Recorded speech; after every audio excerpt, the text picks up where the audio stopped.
கர்த்தருக்கு பயனுண்டாகட்டும். கர்த்தராகிய இயேசு கிறிஸ்துவின் பரிசுத்த நாமத்துக்கு பயனுண்டாதாக. மீண்டுமாக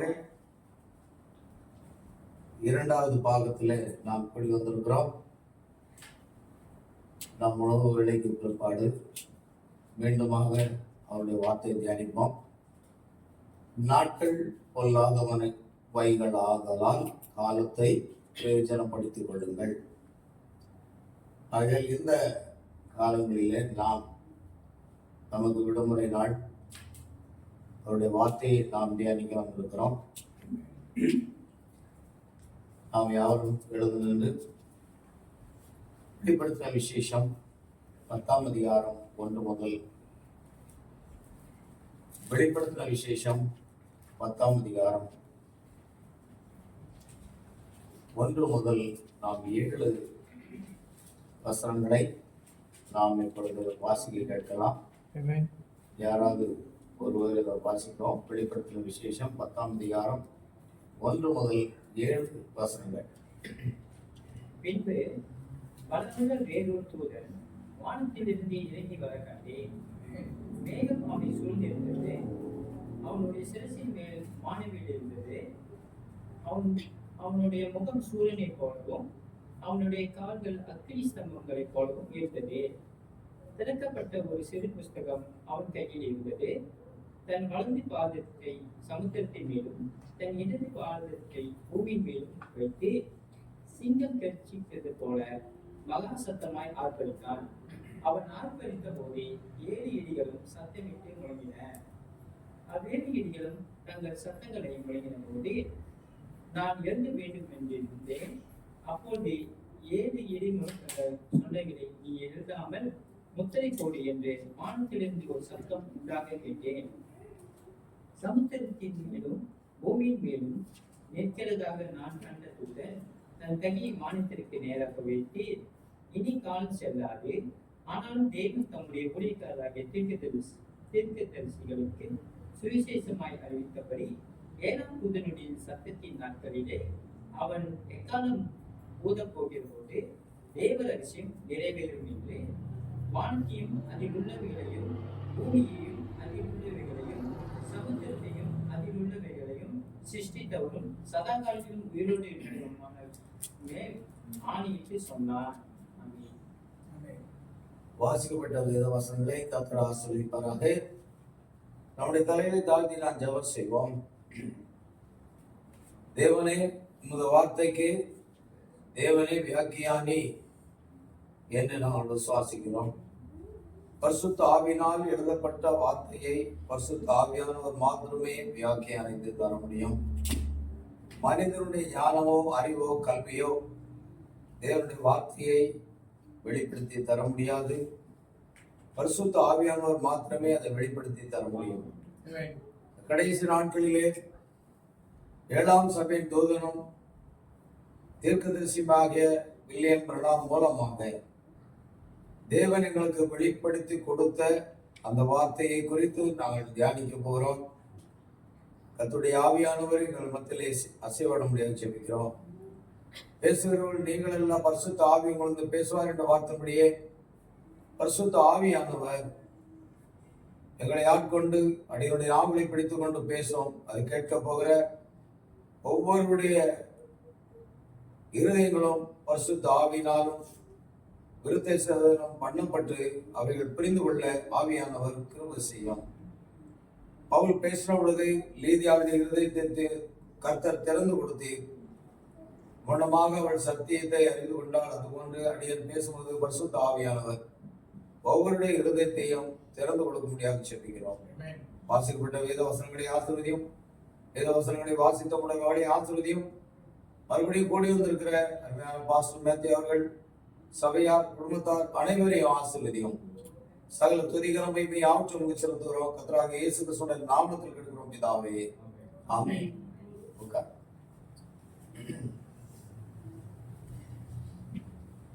சரியாக 2 மணி ஆகுது. 4 மணிக்கு இந்த கூட்டம் நடைபெறும். 2 மணி நேரம் மட்டும்தான் மெசேஜ் கொடுக்குறேன். 4 மணிக்கு நான் மீண்டும் பாஸ்டர் கையில் கொடுத்துருவேன். அப்புறம் பாஸ்டர் ஜெபம் பண்ணி முடிச்சுருவாங்க. முக்கியமான ஒரு பாகத்துக்கு வரணும். காலையில நம்ம பார்த்தோம் 3 முறை அவர் வருகிறார். 3 முறை வருகிற அந்த காரியத்தை நீங்க பார்த்துக்கிட்டீங்கன்னா அதுல முக்கியமான ஒரு பாயிண்ட் நான் சொல்றேன். 3 முறை 3 குமாரனாக வருகிறார்னு பார்த்தோம். அதே நேரத்துல 3 முறை வருகிறார் அப்படின்னு சொன்னா, முதலாவது அவர் இரத்தம் சிந்தி மரித்து நம்மை மீட்டுக் கொள்ள வருகிறார். முதலாவது வருகையில அவருடைய நோக்கம் அவருடைய ஜனங்களுக்காக, மனவாட்டிக்காக இரத்தத்தை சிந்தி மரித்து உயிர்த்தெழுந்து நம்மை மீட்டுக் கொள்ள வருகிறார். அது ஏற்கனவே முடிந்து விட்ட ஒரு காரியம். இரண்டாவது வருகையில தன் மனவாட்டியை எடுத்துக்கொள்ள அவர் வருகிறார். இரண்டாவது வருகை எதற்காக? தன்னுடைய மனவாட்டியை எடுத்துக்கொள்ள வருகிறார். மூன்றாவது வருகை என்பது ராஜாவும் ராணியுமாக இந்த பூமியை 1000 வருஷம் அரசாட்சி செய்ய வருகிறார். அதுதான் 3 வருகை. தீர்க்கதரிசி அது தெளிவா அநேக செய்திகளை சொல்றாரு. நம்ம அநேக செய்தியில அதை நீங்க பார்க்கலாம். 3 முறை வருகிறார் என்று. முதலாவது இரத்தம் சிந்தி மரித்து மனவாட்டியை மீட்டுக் கொள்ள வருகிறார். இரண்டாவது மனவாட்டியை எடுத்துக்கொள்ள வருகிறார். மூன்றாவது அவர் மனவாட்டியுடன் 1000 வருஷ அரசாட்சிக்கு வருகிறார். இது 3 வருகை. முதலாம் வருகை ஏற்கனவே நிறைவேறிவிட்டது. அந்த முதலாம் வருகையின் காலம் முடிந்து 2ஆம் வருகையின் போது நடைபெறக்கூடிய சம்பவங்களை, அநேக காரியங்களை நம்ம பார்க்கலாம். முதலுடைய அந்த வருகையில ரத்தம் சிந்தி மரிப்பதற்காக வந்தால் குழந்தையின் ரூபத்துல வந்தார். தீர்க்கதரிசி சொன்னதை சில பேர் சரியா புரிந்து கொள்ளாம, அதாவது நம்ம பெந்தகோஸ்தே அருமையான சகோதரர்கள் என்ன புரிந்து கொள்வார்கள் அப்படின்னு சொன்னா, இயேசு கிறிஸ்து நம்மை மீட்பதற்காக மனிதனாக வந்தார் என்றும், தேவன் தம்முடைய குமாரனை நாம் ரட்சிக்கப்படிக்கு அவரை அனுப்பினார் என்றும் உள்ள வேத வசனங்களை நாம் நிமித்தம் அவர்கள் சொல்வார்கள். ஆனா அவர் குமாரனாக வரல, 33 வயது வாலிபனாக வரல, குழந்தையாக வந்தாருங்கிறத நம்ம கணக்கில் வைக்கிறத அனைவர் விட்டுருவோம். தேவன் தம்முடைய குமாரனை அனுப்பினார் அப்படின்னா வேத வசனம் அப்படி சொல்லுது என்னன்னு அப்படின்னா, தேவன் அவருடைய ஒரே பேரான குமாரனை விசுவாசிக்கிறவன் எவனோ அவரை தந்தருளி, இவ்வளவாய் உலகத்தில் அன்பு கொண்டு அவரை தந்தருளி நமக்காக அனுப்பினார் அப்படிங்கிற ஒரு வசனம் இருக்கிறது, யோவான் 3:16. அதனால தேவன் அவரை தந்தார், அவரை அனுப்பினார் அப்படின்னு சொல்லும்போது அந்த குழந்தையிலிருந்து நம்ம கணக்கெடுக்கணும். அவர் இன்று கர்த்தராகிய கிறிஸ்துவின் ரட்சகர் தாவீதின் ஊரிலே பிறந்திருக்கிறாரு, அதுதான் கம்மி, அதுதான் வருகை. ஆனா அந்த வருகையில என்ன நோக்கத்துக்கு வந்தார் அப்படின்னா, பிதாவே உங்களுடைய சித்தத்தை செய்ய இதோ வருகிறேன் சொல்லிட்டு அவர் இறங்கி வரும்போது என்னன்னா, இந்த ஊழியத்தை அவர் நிறைவு செய்கிறார். அதாவது ரட்சிப்பின் சுவிசேஷத்தை பிரசங்கித்து நம்முடைய மீறுதலுக்காக காயப்பட்டு, நம்முடைய அக்கிரமங்களுக்காக நொறுக்கப்பட்டு, நமக்கு சிலுவையிலே அறையப்பட்டு இரத்தம் சிந்தி மரித்து உயிர்த்தெழுந்து மேகங்களுடனே எடுத்துக்கொள்ளப்பட்டார். முதலாம் வருகை நிறைவேறிவிட்டது. எங்க துவங்குகிறது அப்படின்னா, அது மாட்டு கொட்டகையில துவங்குகிறது. தேவன் தம்முடைய குமாரனை அனுப்பினார் அப்படின்னு சொன்னா நான் கேட்பேன், எப்படி அனுப்பினார்? வாலிபனாகவா? ஒரு கேள்வி வருகிறது. தேவன் தம்முடைய குமாரனை அனுப்பினார்னா குமாரன் குழந்தையாக தானே வந்தாரு. குழந்தையிலிருந்தே ஆரம்பிக்க வேணும். நம்முடைய கணக்கை எங்க இருந்து துவங்கணும்? குழந்தையிலிருந்தே துவங்கணும். அப்படின்னா அதுதான் ஃபர்ஸ்ட் கம்மி. குழந்தையிலிருந்து துவங்குறது தான் முதலாம் வருகை. பின்பு நாம் சொன்ன மாதிரி அவர் வளர வளர தகப்பனாரோட தச்சு வேலையில் உதவியா இருந்தார். 12 வயசுல அவர் போய் என்ன செய்தார்? சுவிசேஷம் பிரசங்கித்தார் தேவாலயத்துல. 30 வயசுல ஞானஸ்நானம் பெற்றார். 33வது வயது வரும்பொழுது சிலுவையில் அறையப்பட்டு நம்முடைய பாவங்கள், அக்கிரமங்கள், சாபங்கள், யாதைகள் எல்லாம் ஏற்றுக்கொண்டு கல்வாரி சிலுவையில் அறையப்பட்டு ரத்தம் சிந்தி நம்மை மீட்டு கொண்டார். சொல்லப்போனால் நாம் ரட்சிக்கப்பட்டோம் என்று சொல்ல போகிறது உலக தோற்றத்துக்கு முன்பாகவே நாம் முன்குறிக்கப்பட்டு ரட்சிக்கப்பட்டோம். ஒரு தமிழ்நாட்டிலே சீர்காழி என்று சொல்லப்படுகிற ஒரு இடத்துல ஒரு சர்ச்சில் பிரசங்கம் பண்ணேன். சில பேர் நான் சொன்னேன் இல்லையா, அதாவது வேலையை முடிந்து விட்டு என் நண்பர்களோடு பேர்வாரில் போய் இருந்து மதுபானம் குடிப்பேன்னு சொல்லி, ஆனால் நான் மதுபானம் குடித்துக் கொண்டிருக்கும் பொழுதே நான் மனவாட்டி தான் அப்படின்னு ஆலோசனை. நீங்க அது இப்படி குடியாரம் எப்படி மனவாட்டியா இருக்க முடியும்னா நாம நினைக்கிறோம். ஏன்னா கர்த்தர் எவர்களை முன்னறிந்தாரோ அவர்களை முன் குறித்திருக்கிறார், எவர்களை முன் குறித்தாரோ அவர்களை அழைத்திருக்கிறார், எவர்களை அழைத்தாரோ அவர்களை நீதிமான்களாக்குகிறார், எவர்களை நீதிமான்களாக்குனாரோ அவர்களை மகிமைப்படுத்தியும் இருக்கிறார். ஆல்ரெடி எல்லாம் முடிஞ்சு போச்சு, எல்லாம் முடிஞ்சு போச்சு. அதனாலதான் பைபிள்ல வெளிப்படுத்தல் 13:8 உலக தோற்றம் முதல் அடிக்கப்பட்ட ஆட்டுக்குட்டியினுடைய ஜீவ புஸ்தகத்துல பெயர் எழுதப்பட்டிராத குடிகளையாகவும் அந்த மிருகத்தை வணங்குவார். அப்படின்னா மணவாட்டியினுடைய அந்த பெயர் எப்பொழுது எழுதப்பட்டதாம்? உலக தோற்றத்துக்கு முன்பாகவே எழுதப்பட்டதாம். நான் பெந்தகோஸ்தே சபையில ஊழியக்காரனா இருக்கும்போது போதகரை கொண்டமாக பிரசங்கிக்கும் போது நமக்கு அது புரியல. அவர் என்ன பிரசங்கித்தார் என்றால், அந்த சுவிசேஷ கூட்டத்தில் அநேக ஜனங்கள் கூடியிருந்தார்கள். இப்பொழுதே உன் பாவத்தை அறிக்கை செய்து நீ மனம் திரும்புவாயானால் இயேசு கிறிஸ்து ஜீவ புஸ்தகத்திலே உன்னுடைய பெயரை இப்பொழுதே எழுதி விடுவார் அப்படின்னு பிரசங்கித்தார். நான் நினைச்சோம் இப்பவே மனம் திரும்ப தான் எழுதுவாரு, லேட்டா என்ன பரவ விட்டுருவாரு அப்படின்னு நாம நினைச்சோம்.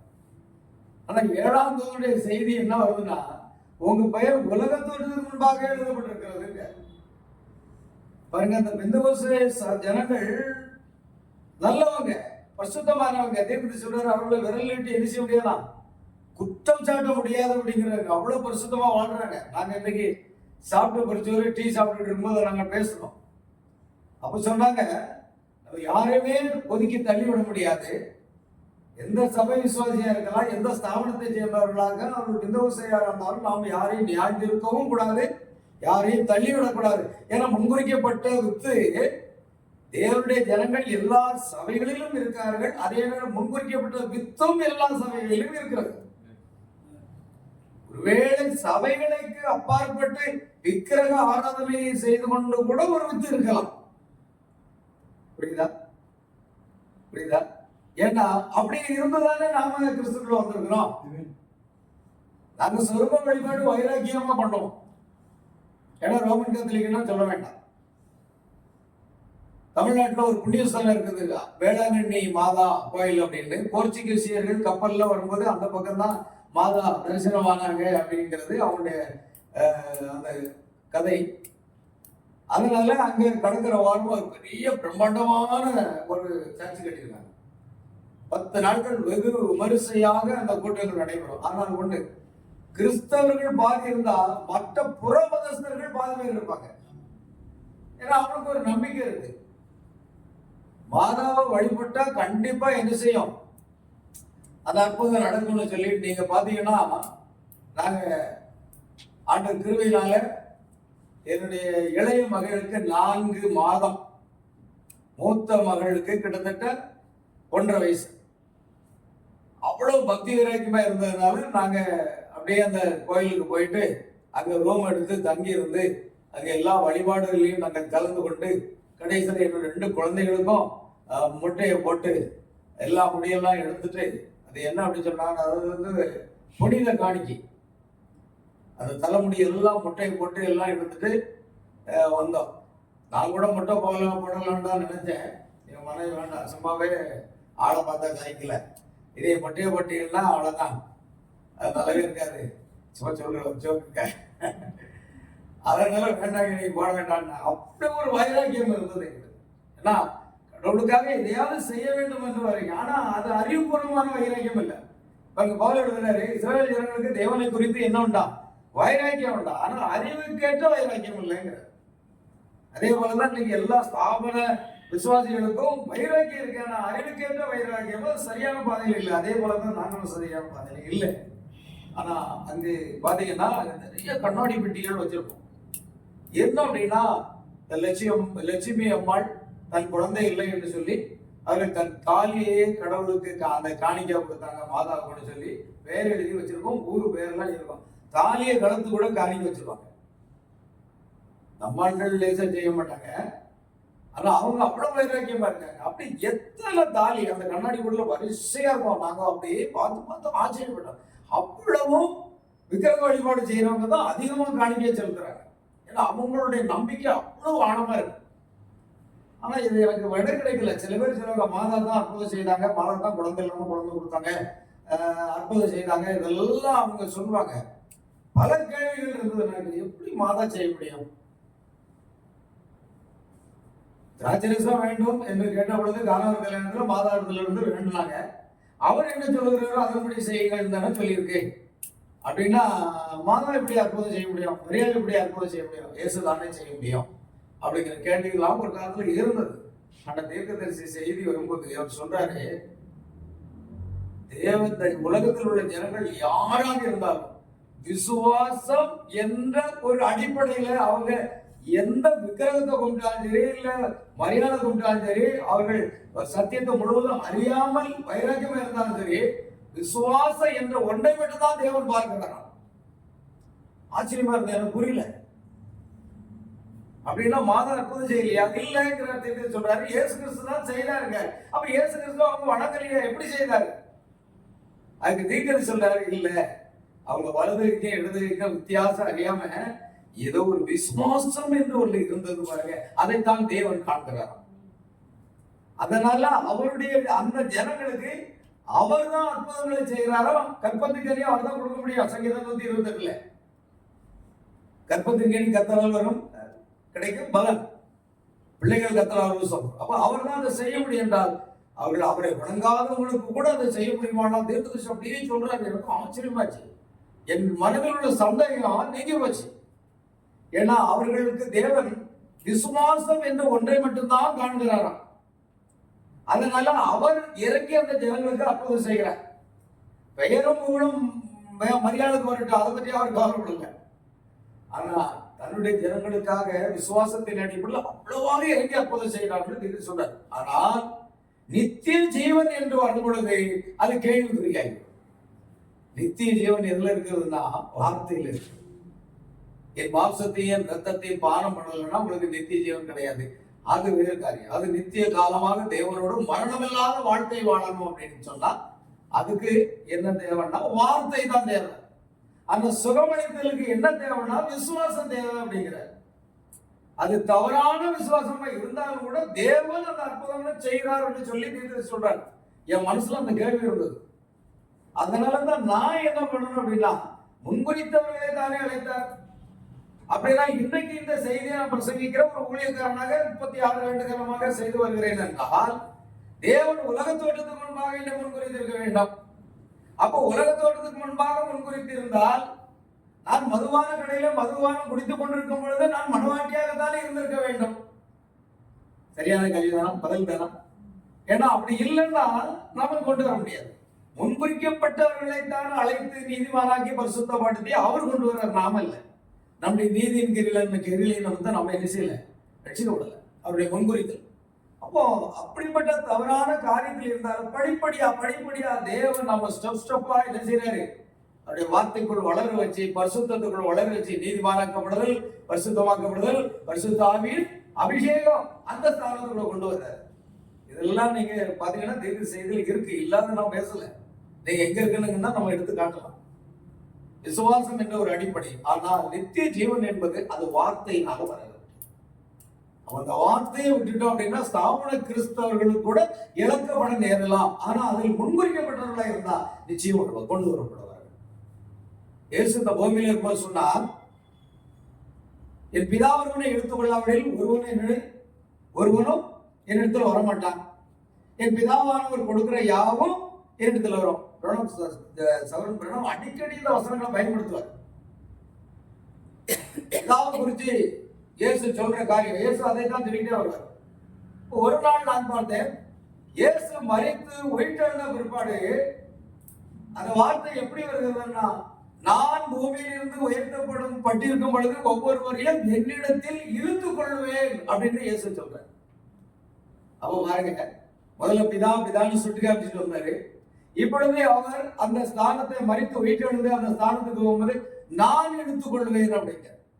அப்ப என்னை அவர் இழுத்துக் கொள்ளுவார். நம் ஒவ்வொருவரையும் இன்றைக்கு எடுத்துக்கொண்டது புதிய ஏற்பாட்டின் காலத்துல இயேசு கிறிஸ்து தான் நம்ம எடுத்துக்கொண்டார். ஆனா இயேசு கிறிஸ்துடைய அந்த ஆட்டுக்குடியின் ஜீவ புஸ்தகத்துல நம்முடைய பெயர் எப்பொழுதோ எழுதப்பட்டிருந்தது என்றால் உலகத்திற்கு முன்பாக. ஆகையால் அப்படிப்பட்ட ஒரு ஆவிக்குரிய பெந்தெகோஸ்தே கூட்டத்தில் சொல்லும்போது இன்றைக்கு நீ மனம் திரும்பியானால் உன் பெயரை இப்பொழுதே எழுதி விடுவார் அப்படின்னா நாம ஒரு காலத்துல நம்பியிருந்தோம். ஆனா 7ஆம் தூதனுடைய செய்தி நமக்கு அதை தெளிவுபடுத்திச்சு.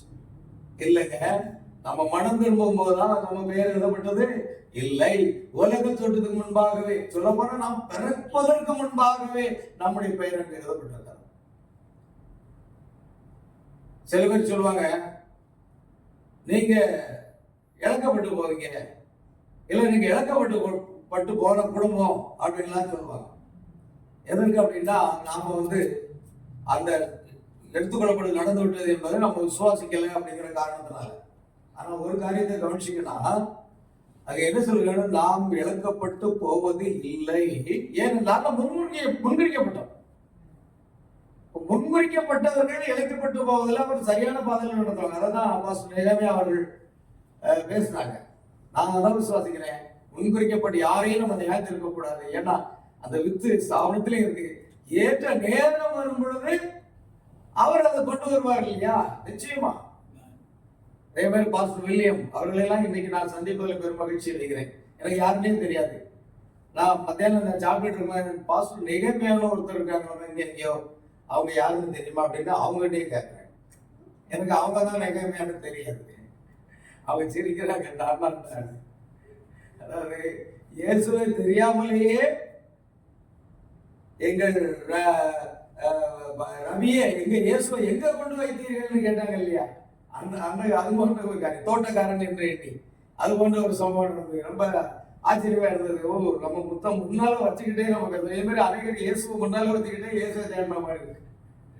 சத்தியத்தை வச்சுக்கிட்டே சத்தியத்தை தேடுறது போல இருக்கு. எல்லாமே இங்கதான் இருக்கு, எங்க இருக்கு.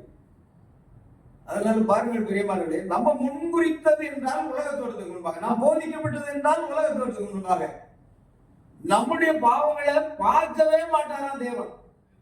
அப்ப அந்த முன்குறிக்கப்பட்ட ஆத்மாக்கள் இன்றைக்கும் ஸ்தாபனத்துல இருக்கு. ஏன்னா நான் ஒரு உதவி பாஸ்டரா இருந்திருக்கிறேன். எப்படி கொண்டு வரப்பட்டேன் எனக்கே ஆச்சரியமா இருக்கிறதா? இப்படி தேவன் கொண்டு வந்தார். நான் சொல்ற ஒரே பதில், அவர் உலகத்தோட்டத்துக்கு முன்பாக அவர் முன்குறித்தார். அதனாலதான் நம்ம பரிசுத்ததெல்லாம் ஆண்டவருடைய நீதிக்கு முன்னால நிக்க போறது இல்லை. அல்லேலூயா, கர்த்தருக்கு மகிமை உண்டாகட்டும். ஆகையால் பிரியமானவர்களே, இப்ப நாம பார்க்கிறோம் ஒரு காரியத்தை. முதலாம் வருகையில ரத்தம் சிந்தி மரித்து மணவாட்டியை மீட்க வந்தார். மணவாட்டி மட்டும் இல்ல, புத்தி இல்லாத கன்னிகளையும் மீட்க வந்தார். அங்கேயும் நம்ம அதை விட்டுக்கூடாது. ஏன்னா புத்தி இல்லாத கன்னிகளை ரத்தம் எல்லாமே எப்படி மீட்க முடியும்? அவர்களையும் மீட்டுக் கொண்டார், நம்மையும் மீட்டுக் கொண்டார். நமக்கு புத்தி உள்ள கன்னிகள்னு பெயர் வச்சிருக்காரு, அவர்களுக்கு புத்தி இல்லாத கன்னிகள்னு பெயர் வச்சிருக்காரு. 2 பேரும் கன்னிகள் தான், 2 பேரும் பரிசுத்தமாக்கப்பட்டவர்கள் தான். ஆனா ஒன்று போதுமான அளவு புத்தி இல்லாத கன்னிகளுக்கு அபிஷேகம் இருந்தது, இல்லைன்னு சொல்ல முடியாது. ஏன்னா கடைசி கால ஆவியின் அபிஷேகம் பெற்றவர்கள் செய்தியில் சொல்றார், நம்மை போலவே அவர்கள் பரிசுத்தாய் பெற்றிருக்கிறாங்க. ஆனா அது போதுமான அளவுக்கு அந்த வெளிப்பாடு இல்லை. ஆனா புத்தி உள்ள பிள்ளைகளுக்கு, புத்தி உள்ள கனிகளுக்கு வெளிப்பாடு இருந்தது. ஒரு வித்தியாசத்தை தவிர நீங்க எந்த வித்தியாசத்தை பார்க்க முடியாதுன்னு சகோதரர் பிரணாப் ரொம்ப அருமையா சொல்லிட்டார். அப்படின்னா அவங்களை எப்படி நம்ம நியாயம் இருக்க முடியாத? சரி, அப்படி இருந்தால் அன்னைக்கே நியாயம் இருந்தா நான் எங்கே போயிருப்பேன்? எப்படி நாம் செய்தியில வந்தோம்? அதுதானே அந்த முன்குறித்தல் கூட ரொம்ப ஆழமா புரிஞ்சு கொள்ளணும். முன்குறித்தல் பற்றிய நிறைய செய்தியை நம்ம பேசலாம். அவ்வளவு காரியங்களை தீர்க்கதரிசி பேசியிருக்கிறார். ஆகிய பிரியமான முதலாம் வருகையில அவர் ரத்தம் சிந்தி மரித்து நம்மை மீட்க வந்தார், நம்மை மீட்கொண்டார். சொல்ல போனா அது என்ன அப்படின்னா, முதலாம் வருகையில நம்ம நிச்சயம் செய்து விட்டார்னு சொல்றோம். மணவாட்டி அப்பொழுதே என்னாச்சு? நிச்சயதார்த்தம் முடிந்து விட்டதுங்கிறார். ரத்தத்தை சிந்தி நம்மை மீட்டு மணவாட்டியாக நம்மை முத்திரித்து விட்டார். அவர்களை என்ன செய்தார்? நிச்சயம் செய்து கொண்டார். நிச்சயம் செய்து கொண்ட அந்த மணவாட்டியை எடுத்துக்கொள்ளவே இப்பொழுது வருகிறார். சரிங்க, நம்ம நிச்சயம் செய்து கொண்டு விட்டாருன்னு சொல்றீங்க. எப்போ வந்தார்? 63 வந்தாருன்னு சொல்றீங்க. இல்ல மன்னிக்கும், எப்போ வந்தார்? 1ஆம் நூற்றாண்டுல வந்தாருன்னு சொல்றோம். ஆனா நாம அப்ப பிறகு எப்படி நம்மிடத்தில் அவர் நிச்சயம் செய்து கொண்டார்? எப்படி நம்மை மீண்டு கொண்டார்? இந்த கேள்விக்கெல்லாம் பதில் என்னன்னா, உலக தோற்றத்துக்கு முன்பாகவே நாம் மீட்டுக் கொள்ளப்பட்டவர்கள் தான். உலக தோற்றத்துக்கு முன்பாகவே நாம் மனவாட்டி தான். சரிங்களா? உலக தோற்றத்துக்கு முன்பாகவே கர்த்தர் அதை தம்முடைய சிந்தையிலே எல்லாவற்றையும் வைத்திருந்தாராம். இந்த உலகம் தோற்றம் முதல் உலகத்தின் முடிவு வரைக்கும் எல்லாமே அவருடைய சிந்தையில இருந்தது. அந்த காலங்கள் வரும்போது ஒன்றொன்றா நிறைவேற்றி கொண்டு வருகிறார். நம் சிந்தையில் உள்ளதை வார்த்தையாக வெளிப்படுத்தி எழுதப்பட்டது. எப்பொழுதுமே தேவனுடைய சிந்தையில் வார்த்தை இருக்குதான். அந்த வார்த்தை ஸ்போக்கன் வேர்ட். அந்த வார்த்தை என்பது உரைக்கப்பட்ட வார்த்தையாக வருகிறது. உரைக்கப்பட்ட வார்த்தை ரிட்டன் வேர்ட், எழுதப்பட்ட வார்த்தையாக இருக்கு. இந்த எழுதப்பட்ட வார்த்தை ஒரு காலத்துல கிறிஸ்துவ சிந்தையில இருந்தது. பாருங்க, ஒரு காரியத்தை பாருங்க. நீங்க நேற்றையே நினைச்சிருப்பீங்க, வெள்ளிக்கிழமை ஒரு கூட்டம் நடக்கு அப்படின்னு நீங்க ராத்திரி படுக்கும் போதே சிந்திச்சுட்டு படுத்துருக்கு. ஒரு சிந்தையில அந்த காரியம் இருக்கு. நம்ம எப்படியா பைக்ல போயிடலாம், இல்ல கார்ல போயிடலாம் அப்படின்னு ஒரு சிந்தையில உங்க ஏதோ வச்சிருக்கீங்க. காலையில இது செயல்பட ஆரம்பிக்கிறது.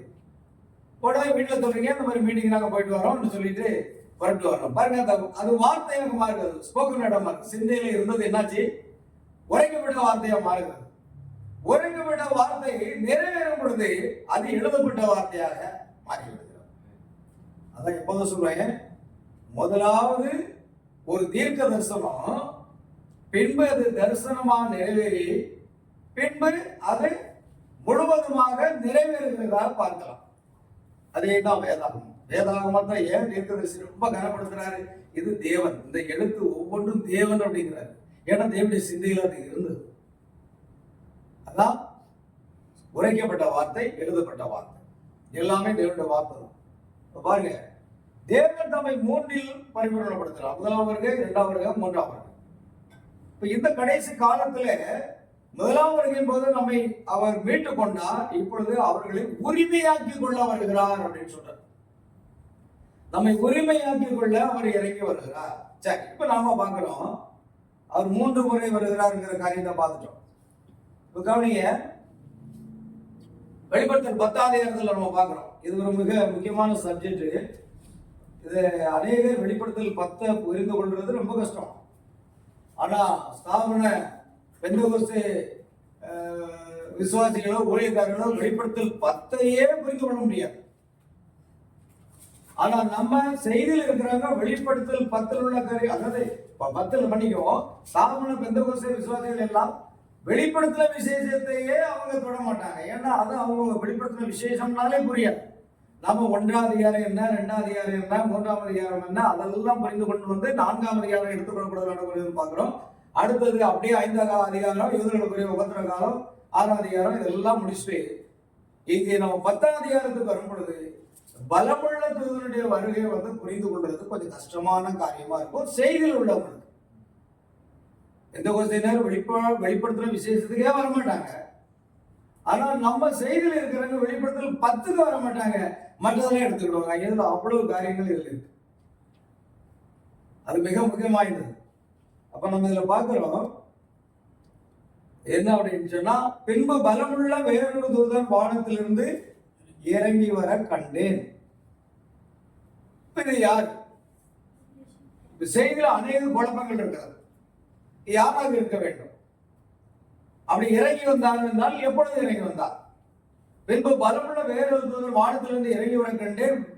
மேகம் அவனை சூழ்ந்திருந்தது, அவனுடைய சிரசு மேல் வானவில் இருந்தது. அவனுடைய முகம் சூரியனை போலவும் அவனுடைய கால்கள் அக்கினி ஸ்தம்பங்களை போலவும் இருந்தன. திறக்கப்பட்ட ஒரு புஸ்தகம் அவன் கையில் இருந்தது. இப்ப நம்ம கொஞ்சம் அப்படி கவனமா பார்த்தோம் அப்படின்னா, திறக்கப்பட்ட புஸ்தகம் அப்படின்னா அப்ப ஒரு நேரம் அது மூடினதா இருக்கணும். அது எங்க மூடினதா இருந்தது அப்படின்னா வெளிப்படுத்தல் 5ஆம் அதிகாரத்துக்கு நம்ம போகணும். வெளிப்படுத்தல் 5ஆம் அதிகாரத்துல வேத வசனம் என்ன சொல்கிறது என்றால், அன்றியும் உள்ளும் புறம்பும் எழுதப்பட்டு 7 முத்திரைகளால் முத்திரிக்கப்பட்டிருந்த ஒரு புஸ்தகத்தை சிங்காசனத்தின் மேல் வீட்டினுடைய வலதுகரத்தில் கண்டேன். புஸ்தகத்தை திறக்கவும் அதன் முத்திரைகளை உடைக்கவும் பாத்திரவான் யார் என்று மிகுந்த சத்தமிட்டு கூறுகிற ஒரு பலமுள்ள தூதனை கண்டேன். அப்பொழுது வானத்திலாவது பூமியிலாவது பூமிகளாவது ஒருவனும் அந்த புஸ்தகத்தை திறக்கவும் அதன் வாங்கவும் பார்க்கவும் கூட இருந்தது. யோவான் அழ ஆரம்பிக்கிறார். நீ அழ வேண்டாம், யூதா கோத்திரத்து சிங்கம் தாவீது உயரமானவர் புஸ்தகத்தை வாங்கவும் அதன் முத்திரைகளை உடைக்கவும் தகுதி பெற்றிருக்கிறார். அப்படியானால் வெளிப்படுத்தல் 5 முத்திரிக்கப்பட்ட ஒரு புஸ்தகம். இந்த முத்திரிக்கப்பட்ட புஸ்தகத்தை, அதாவது உள்ளும் புறமும் எழுதப்பட்டு, அந்த ஆங்கிலத்தில் அதை வாசிக்கும் போது பார்த்தீங்கன்னா உள்ளும் புறம்பும் என்று இல்லாதபடிக்கு, அதை நான் கரெக்டாக வெளிப்படுத்தல் விசேஷத்தில் நம்ம பார்த்தோம் அப்படின்னா அது நமக்கு புரியும். வெளிப்படுத்தல் விசேஷம் 10ஆம் அதிகாரத்தை முடிஞ்சா நம்ம வாசிக்கலாம். பாருங்க, அதுல ஆங்கிலத்தில் என்ன இருக்குன்னு பார்ப்போம்.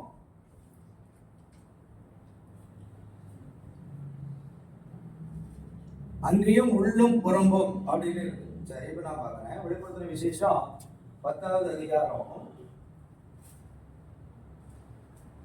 And I saw another mighty angel come down from heaven, clothed with a cloud, and a rainbow was upon his head, and his face was as it were the sun, and his feet was pillar of fire. And he had in his hand a little book open, and he set his right foot upon the sea, and his left foot on the earth. பாருங்க, இதுல ஒரு காரியம். I saw another mighty angel come down from heaven, clothed with a cloud and a rainbow. பாருங்க, நம்ம அதை வாசிக்கிறோம். அது 5ஆம் அதிகாரம். நான் 10 எடுத்துக்கொண்டேன். 5ஆம் அதிகாரத்தை வாசிக்கலாம். யாராவது வாசிக்கணும் வாசிக்க, இல்லைன்னா அன்றியும் உள்ளும் வரும். இங்கிலீஷ் பாருங்க. And I saw in the right hand of him that sat on the throne a book written within, and on the backside sealed with 7 seals. முத்திரை, அடுத்தது இடி முழக்கங்கள், அடுத்த பலு முழக்கங்களுடைய இந்த 3 காரியங்களையும் வெளிப்படுத்துற விஷயத்துல நம்ம பார்க்கிறோம். இப்ப பாருங்க, உள்ளும் புறம்பும் எழுதப்பட்டு, தமிழ்ல என்ன உள்ளே எழுதப்பட்டிருக்கிறது, புறம்பாகவும் எழுதப்பட்டிருக்கிறது. 2 பக்கமும் எழுதிருக்கு. உள்ளே எழுதிருக்கு, வெளியே எழுதிருக்கு. அதுக்கு பிறகு 7 முத்திரைகளாக முத்திரிக்கப்பட்டிருக்கு. ஆனா இங்கிலீஷ்ல அது அப்படி எழுதல. In the right hand of him that sat on the throne a book written within. உள்ளதான் எழுதப்பட்டிருந்தது, வெளியே எழுதல. written within, உள்ளே எழுதப்பட்டு, and on the back side sealed with 7 seals. சீல வளர்க்கிறார், இங்கிலீஷ்ல வளர்க்கிறார். உள்ளே எழுதப்பட்டதான், ஆனா வெளியில என்ன செய்ததான் 7 முத்திரைகளால் முத்திரிக்கப்பட்டது. ஒரு சின்ன எக்ஸாம்பிள் பாத்தீங்கன்னா, அதனால ஒரு அருமையான காரியம். உள்ள எழுதப்பட்டிருக்கிறது பாருங்க. இப்ப உள்ள எழுதப்பட்டிருக்கு, உள்ள எழுதப்பட்டிருக்கிறது. ஆனால் அது சுருட்டி சுருட்டி 1ஆம் முத்திரை, அப்புறம் 2ஆம் முத்திரை, அப்படி 3ஆம் முத்திரை, 4, 5, 6, 7 சொல்லி வரிசையாக முத்திரிக்கப்பட்டது. எழுதப்பட்டது வெளியே இல்ல, எழுதப்பட்டது உள்ள. with written with him and on the back side sealed with 7 seals. எனக்கு அதிகமான ஆங்கில பலமும் கிடையாது. ஆனாலும் ஒரு சில காரியங்களை நான் அறிந்து வைத்திருக்கிறேன். செய்தியில ப்ராஃபிட் அதை விளக்குறேன். அப்போ உள்ளே எழுதப்பட்டதை தவிர வெளியில எழுதப்படல. வெளியில முத்திரை மட்டும் தான் போடப்பட்டிருந்தது என்றார். இதை கவனிக்கிறோம். உள்ளும் புறம்பும் எல்லாம் இல்லை. உள்ளே எழுதப்பட்டு வெளியே 7 முத்திரைகளால் முத்திரிக்கப்பட்ட ஒரு புத்தகம். பாருங்க, உள்ளதான் இருக்குது. இப்ப எழுத்து வெளியே தெரியல. உள்ள எழுத்துதான் உள்ளதான் இருக்கு. வெளியில 1ஆம் முத்திரை, 2ஆம் முத்திரை, 3ஆம் முத்திரை, 4ஆம் முத்திரை, 5, 6, 7 என்று முத்திரிக்கப்படும். ஒவ்வொரு முத்திரையை உடைக்கும் போது அது என்ன செய்யறாங்கன்னா, ஒவ்வொரு முத்திரை உடைக்கும் போது அது அப்படியே திறக்கப்படுது, வாசிக்கிறாங்க. 2ஆம் முத்திரை திறக்கப்படுது, வாசிக்கிறாங்க. 3ஆம் முத்திரை, இப்படி 7 முத்திரைகளையும் திறக்கப்பட்டு ஃபுல் ஓபன். அந்த புத்தகம் முழுவதும் திறக்கப்பட்டு விட்டது. அப்ப புத்தகம் முழுவதும் திறக்கப்பட்டு விட்டது என்றால் 5ஆம் அதிகாரத்திலே உள்ளே எழுதப்பட்டு வெளியே 7 முத்திரைகளால் முத்திரிக்கப்பட்ட அந்த புத்தகம் அந்த புஸ்தகத்தை அவர் சிங்காசனத்திலிருந்து எடுத்தார். தீர்க்கதரிசி அடிக்கடி சொல்றார் பாருங்க, he took the book அப்படின்றார். அந்த புஸ்தகம் சிங்காசனத்துல தான் இருந்தது, அதை போய் அவர் ஆட்டுக்குட்டியானவர் எடுத்தார். he took the book. அந்த புக்கை எடுத்து அதனுடைய 7 முத்திரைகளை உடைக்கிறார். 7 முத்திரை உடைக்கணும்னா முழு புக்கும் முழு புஸ்தகமும் திறக்க. சில பேருடைய கருத்து 6 முத்திரைகளே உடைக்கப்பட்டு விட்டது, 7 முத்திரை இன்னும் நிச்சயல உடைக்கப்படல அப்படின்னு ஒரு தவறான புரிந்து கொண்டிருக்கிறது. சில பேர் 6 முத்திரைகள் வெளிப்படுத்தப்பட்டு விட்டன, 7ஆம் முத்திரை வெளிப்படுத்தாதபடி விட்டு விட்டார் அப்படின்னு சொல்றாரு. சொல்லிட்டு ஆனாலும் இந்நேரத்திலே அது திண்ணமாக வெளிப்படும் என்று நான் விசுவாசிக்கிறேன் அப்படின்னு இன்னொரு ஆட் பண்ணி ஒரு லைன் கொண்டு வர. அப்படின்னா அந்த அர்த்தத்தை நம்ம கவனிக்கணும். இப்ப இயேசு கிறிஸ்து 6 முத்திரைகளை உடைத்தாரா அல்லது 7 முத்திரைகளை உடைத்தாரா அப்படிங்கிற ஒரு கேள்வி வருது. சில பேர் 6ஆவது முத்திரை உடைக்கப்பட்டது, 7ஆவது உடைக்கப்படல. அதை நான் விசுவாசிப்பதில்லை, தீர்க்கதரிசி அப்படி சொல்லல. 7ஆவது முத்திரையில 3 பாகம் இருக்கிறது, அதுல ஒரு பாகம் தான் இன்னும் வெளிப்படலன்னு சொல்றாரே தவிர, ஏன்னா சாதாரண அறிந்து கொள்ளக்கூடாது, பொது ஜனங்களுக்கு அதை வெளிப்படுத்தக்கூடாது. அந்த 7 முத்திரைகளும் பெரிய காரியம் இருக்கிறது. இப்ப நம்ம வெளிப்படுத்தல் 10 எடுத்துட்டோம்னா அவருக்கு ஏகப்பட்ட காரியம், 2 நாளைக்கு இதே கொண்டு போறாங்க மாட்டாங்க, அவ்வளவு காரியம். அப்ப இந்த புஸ்தகத்தை 7 முத்திரைகளே உடைக்கப்படுகிறது. நீங்க பாத்தீங்கன்னா 1ஆம் முத்திரை உடைக்கப்பட்டது, 1ஆம் தூதன் நீ வந்து பாரு என்று சொல்ல கேட்டேன். 2ஆம் முத்திரை உடைக்கப்பட்டது, 2ஆம் ஜீவன் நீ வந்து பாரு என்று சொல்ல கேட்டேன் அப்படின்னு வரும். 4 முத்திரை பிறகு 5வது ஜீவன் கிடையாது. அதாவது 4ஆம் முத்திரை என்ன ஆகுதுன்னா எடுத்துக்கொள்ளப்படுவதை காண்பிக்கக்கூடிய வெளிப்படுத்தல் விசேஷம் 4ஆம் அதிகாரம். சபை காலங்கள் வெளிப்படுத்தல் 2ஆம் அதிகாரம் 3ஆம் அதிகாரம் இதுல முழுமையா முடிந்து விடுகிறது. அது எபேசில் ஆரம்பிக்கிறது, லவோதிக்கேயாவில் வெளிப்படுத்தல் 3ஆம் அதிகாரத்தோட முடிந்து விடுகிறது. அடுத்து 4ஆம் அதிகாரம் என்ன ஆகிறது? இப்பொழுது பத்மு என்னும் தீவிலே யோவான் நாடு நடத்தப்பட்டிருக்கும் பொழுது அவனை பலவித வாதைகளால் அவர்கள் வாதித்தார்கள். அப்பொழுது எக்காலம் சத்தம் போன்ற ஒரு சத்தத்தை கேட்டேன். எனக்கு பின்னாக அந்த சத்தத்தை கேட்டு நான் திரும்பினேன். மனுஷகுமாரனுக்கு ஒப்பானவராய் 7 பொன்குத்துவிளக்குகள் மத்தியிலே என்று அவர் வர்ணிக்கிறார் யோவான் வந்து. இது எங்க நடக்கிற சம்பவம்னா பத்மு என்னும் தீவில பூமியில நடக்கிற சம்பவம். இந்த சபை காலங்கள் முதலாவது வெளிப்படுத்தல் 1 இயேசு கிறிஸ்துவை பற்றின முழுமையான வெளிப்படுத்தல். இயேசு கிறிஸ்துவை பற்றின முழுமையான வெளிப்படுத்தல் வந்து 1ஆம் அதிகாரம். 2ஆம் அதிகாரம் வரும்போது சபை காலம் அங்கே எபேசில் ஆரம்பிக்குது. அடுத்து 3ஆம் அதிகாரம் கடைசியா சபை காலங்களின் முடிவு, 7 சபை காலங்களின் முடிவு அங்க வருது. அடுத்து 4ஆம் அதிகாரத்தில் வரும்பொழுது இங்கே ஏறி வா என்று ஒரு சத்தம் பரலோகத்திலிருந்து வருகிறது. அப்படியானால் பத்மு துவில இருந்த அந்த மனுஷகுமாரன் கிறிஸ்து இப்பொழுது எங்க இருக்கிறார்? பரலோகத்தில் இருக்கிறார். 3 அதிகாரங்களை மட்டும்தான் பூமியிலிருந்து பத்ம தீவுல வெளிப்படுத்தி கொடுத்தார். 4ஆம் அதிகாரத்துக்கு அவர் பரலோகத்தில் போயிட்டார். சத்தம் இப்ப எங்க கேக்குது? யோவானுக்கு பின்னாக கேட்ட எக்கால சத்தம் இப்ப பரலோகத்தில் இருந்து கேக்குது. நீங்க வெளிப்படுத்தல் 4 எடுத்துக்கொண்டால் இவைகளுக்கு பின்பு இதோ பரலோகத்தில் திறக்கப்பட்டிருக்கிற ஒரு வாசலை கண்டேன். முன்னே எக்கால சத்தம் போல என்னுடன் பேச நான் கேட்டிருந்த சத்தமானது பாருங்களா, அந்த எக்கால சத்தம் போன்ற சத்தம் பத்மத்தியில இருந்த சத்தம் இப்ப எங்க போயிடுச்சுன்னா பரலோகத்துல இருக்குது. பரலோகத்திலிருந்து அந்த சத்தம் முன்னே எக்கால சத்தம் போல என்னுடன் பேச நான் கேட்ட சத்தமானது இங்கே ஏறி வா. இந்த காட்சி எங்க இருக்குங்க? பரலோக காட்சி. அதான் தீர்க்க சொல்றாரு, சபை காலங்கள் 3ஆம் அதிகாரத்தோடு முடிகிறது, 4ஆம் அதிகாரம் எடுத்துக்கொள்ளப்படுதல் சொல்றாரு. ஏன்னா பரலோக காட்சி பூமிக்குரிய காட்சி அங்க போய்விட்டது. அப்ப இங்கே ஏறி வா, அதுதான் ராஜ்யம் அப்படின்றாரு. எடுத்துக்கொள்ளப்படுதல் இங்கே ஏறி வா, இவைகளுக்கு பின்பு சம்பவிக்க வேண்டிய உனக்கு காண்பிப்பேன் என்று எழுது. உடனே ஆவிக்குள்ளானே. அப்பொழுது இதோ வானத்தில் ஒரு சிங்காசனம் வைக்கப்பட்டிருந்தது. அந்த சிங்காசனத்தில் ஒருவர் வீற்றிருந்தார். வீற்றிருந்தவர் பதுமராகத்துக்கும் வச்சனத்திற்கு இணையாக இருந்தார் என்று எழுதுகிறார். இது எடுத்துக்கொள்ளப்படுதலுக்குரிய காரியம்.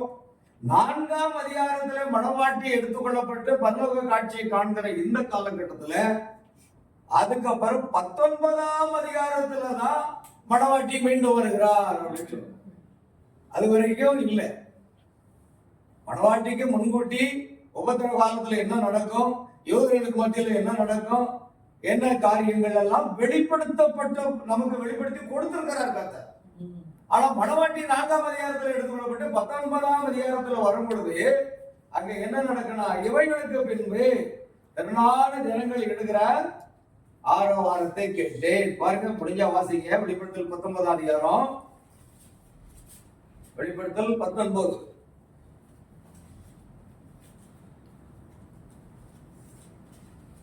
இவைகளுக்கு பின்பு பரலோகத்தில் திரளான கூட்டம் எடுக்கிற ஆரவாரத்தை கேட்டேன். அவர்கள் அல்லேலூயா, ரட்சணியமும் மகிமையும் கனமும் வல்லமையும் நம்முடைய தேவனாகிய கர்த்தருக்கே உரியது. அவருடைய நியாய தீர்ப்புகள் சத்தியமும் நீதிமானவைகள். அந்த சத்தம் பரலோகத்தில் கேட்குது. திரளான ஜனங்கள் எடுக்கிற ஆரவாரம். ஏன்னா சகல பாசக்காரர்கள் எல்லாத்திலிருந்து தேவன் மணவாட்டியை முன்குறித்து கொண்டார். அந்த திரளான ஜனங்கள் அவர்கள் இடுகிற ஆரவாரம் அல்லேலூயா என்று அவர்கள் ஆர்ப்பரிக்கிறது நம்ம பார்க்கிறோம். இது பரலோக காட்சி. 4ஆம் அதிகாரத்தில் மணவாட்டி எடுத்துக்கொள்ளப்பட்டு 19ஆம் அதிகாரத்தில் வெளிப்படுகிறாள் என்று தீர்க்கதரிசி தெளிவா சொல்றார். இது இடையில யூதர்களுக்கு நடக்கிற சம்பவங்கள் எல்லாம் எழுதியிருக்கு. ஏன் வெளிப்படுத்துற விசேஷம்? அந்த 7ஆவது முத்திரையினுடைய காரியத்துல ஒவ்வொரு முத்திரையும் உடைக்கப்பட்டு வரும் பொழுது 8வது, அதாவது 7ஆவது முத்திரை 8வது அதிகாரத்தில் உடைக்கப்படும் பொழுது அது நமக்கும் சம்பந்தப்பட்டது, யூதர்களுக்கும் சம்பந்தப்பட்டது. சொல்ல போனா பலமுள்ள தூதன் நமக்கும் வருகிறார், யூதர்களுக்கும் வருகிறார். மனுஷகுமார் பிரஜாதிகளுக்கும் வெளிப்படுத்துகிறார், யூதர்களுக்கும் வெளிப்படுத்துகிறார். ஆகையால் 7ஆம் முத்திரை என்பது நமக்கு ஷார்ட்டா தெளிதா, அவர் 7ஆம் முத்திரையை உடைத்த போது பரலோகத்தில் ஏறக்குறைய 1/2 மணி நேரம் அளவும் அவைகள் உண்டாயிற்று. இந்த ஒண்ணுதான் இது இவ்வளவு சிம்பிளா இருக்கு. வேற ஒண்ணு இல்லை. 1/2 மணி நேரம் அவைகள் ஆயிட்டு என்ற ஒருவே ஒரு வார்த்தை இருக்கு. ஆனா தீர்க்கதரிசி அதை தெளிவா சொல்றாரு. சொல்லிட்டு சொல்றாரு, 7ஆம் முத்திரை 1000 வருடம் போன்ற அது நீளமா உள்ளது அப்படின்னு சொல்றாரு. அவ்வளவு காரியங்கள் அதுல இருக்கலாம். 7ஆம் முத்திரை ஷார்ட்டா சொல்லிட்டாரு அவரு. ஆனா அது பிரஜாதிகளுக்குள்ள காரியம், யூதர்களுக்குள்ள காரியம் எல்லாமே நடக்குது. அதனால்தான் நாங்கள் பிரசங்கிக்கும் போது எங்களுக்கு மும்பையில ஒரு சாரார் எதிர்ப்பு என்ன கொடுக்குறாங்கன்னா, பலமுள்ள தூதன் வந்து பிரஜாதிகளுக்கு கிடையாது, யூதர்களுக்கு மட்டும்தான் அவர் வருகிறார். மனுஷகுமாரன் வந்து பிரஜாதிகளுக்கு அல்ல, யூதர்களுக்கு தான் வருகிறார் என்று ஒரு சாரார் என்னை எதிர்ப்பு கொடுக்காங்க. ஆனா யூதர்களுக்கு வருகிறார் என்பதிலே எந்த சந்தேகம் இல்லை. வருகிறார் என்று மத்தேயிலே சொல்லப்பட்டிருக்கிறார். அதை நாம் எடுத்து காண்பிக்க போகிறோம்.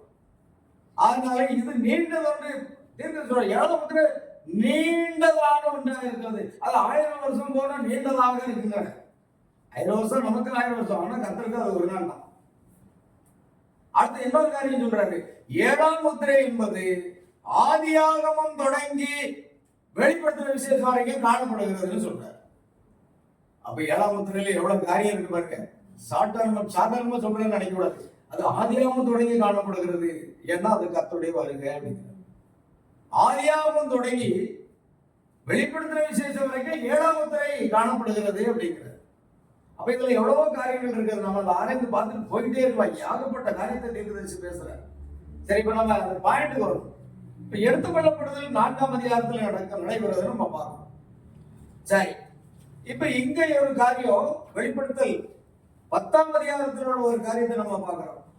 உள்ளே எழுதப்பட்டு வெளியே 7 முத்திரைகளால் முத்திரிக்கப்பட்ட புஸ்தகத்தை ஆட்டுக்குட்டியானவர் எடுத்தார், அதன் முத்திரைகளை உடைத்தார், திறக்கப்பட்ட ஒரு புஸ்தகம். பாருங்க, 7 முத்திரை திறக்கப்பட்டாதான் புஸ்தகம் முழுமையா திறக்க முடியும். ஆகையால் 7ஆம் முத்திரையே உடைக்கப்பட்டு விட்டது என்று நாம் விசுவாசிக்கிறோம். ஏன்னா பைபிளே அப்படித்தான் சொல்லுது. வெளிப்படுத்தல் 8:1 அவர் 7ஆம் முத்திரையை உடைத்த போது என்று பைபிளே எழுதியிருக்கு. உடைக்கலன்னு சொன்னீங்கன்னா அது பைபிளுக்கு முரணாக இருக்காது. பைபிளே உடைத்த போதுன்னு தான் எழுதியிருக்கு. ஆனா அது ரகசியம் தெரியாது. அதுல அது அமைதலா 7ஆம் முத்திரை உடைத்த போது பரலோகத்தில் ஏற்பட 1/2 மணி நேரம். அது என்ன ரகசியம் இருக்குன்னா, 7ஆம் தூதன் தன் சத்தத்தை முழங்கும் காலத்துல தான் அது வெளிப்படும். அது வரைக்கும் யாருமே வெளிப்படம் கிடைக்காது. ஆகிய பிரியமானவர்களே கவனிங்க. இப்ப நம்ம வெளிப்படுத்தல் 10ஆம் அதிகாரத்துக்கு வந்துடும். திறக்கப்பட்ட பலமுள்ள தூதன் வானத்திலிருந்து இறங்கி வருவார். திறக்கப்பட்ட ஒரு சிறு புஸ்தகம் அவன் கையில் இருந்தது. அப்ப இந்த புஸ்தகத்தை வெளிப்படுத்தின விசேஷம் 5ஆம் அதிகாரத்துல சிங்காசனத்திலிருந்து எடுத்தது யாரு? ஆட்டுக்குட்டியானவர், கிறிஸ்து தான் எடுத்தார். இப்ப அவருடைய கையில திறக்கப்பட்ட புஸ்தகம் இருக்கு. அவ்வளவுதான். 5ஆம் அதிகாரத்துல முத்திரிக்கப்பட்ட புஸ்தகத்தை எடுத்தாரு ஆட்டுக்குட்டியானவர்.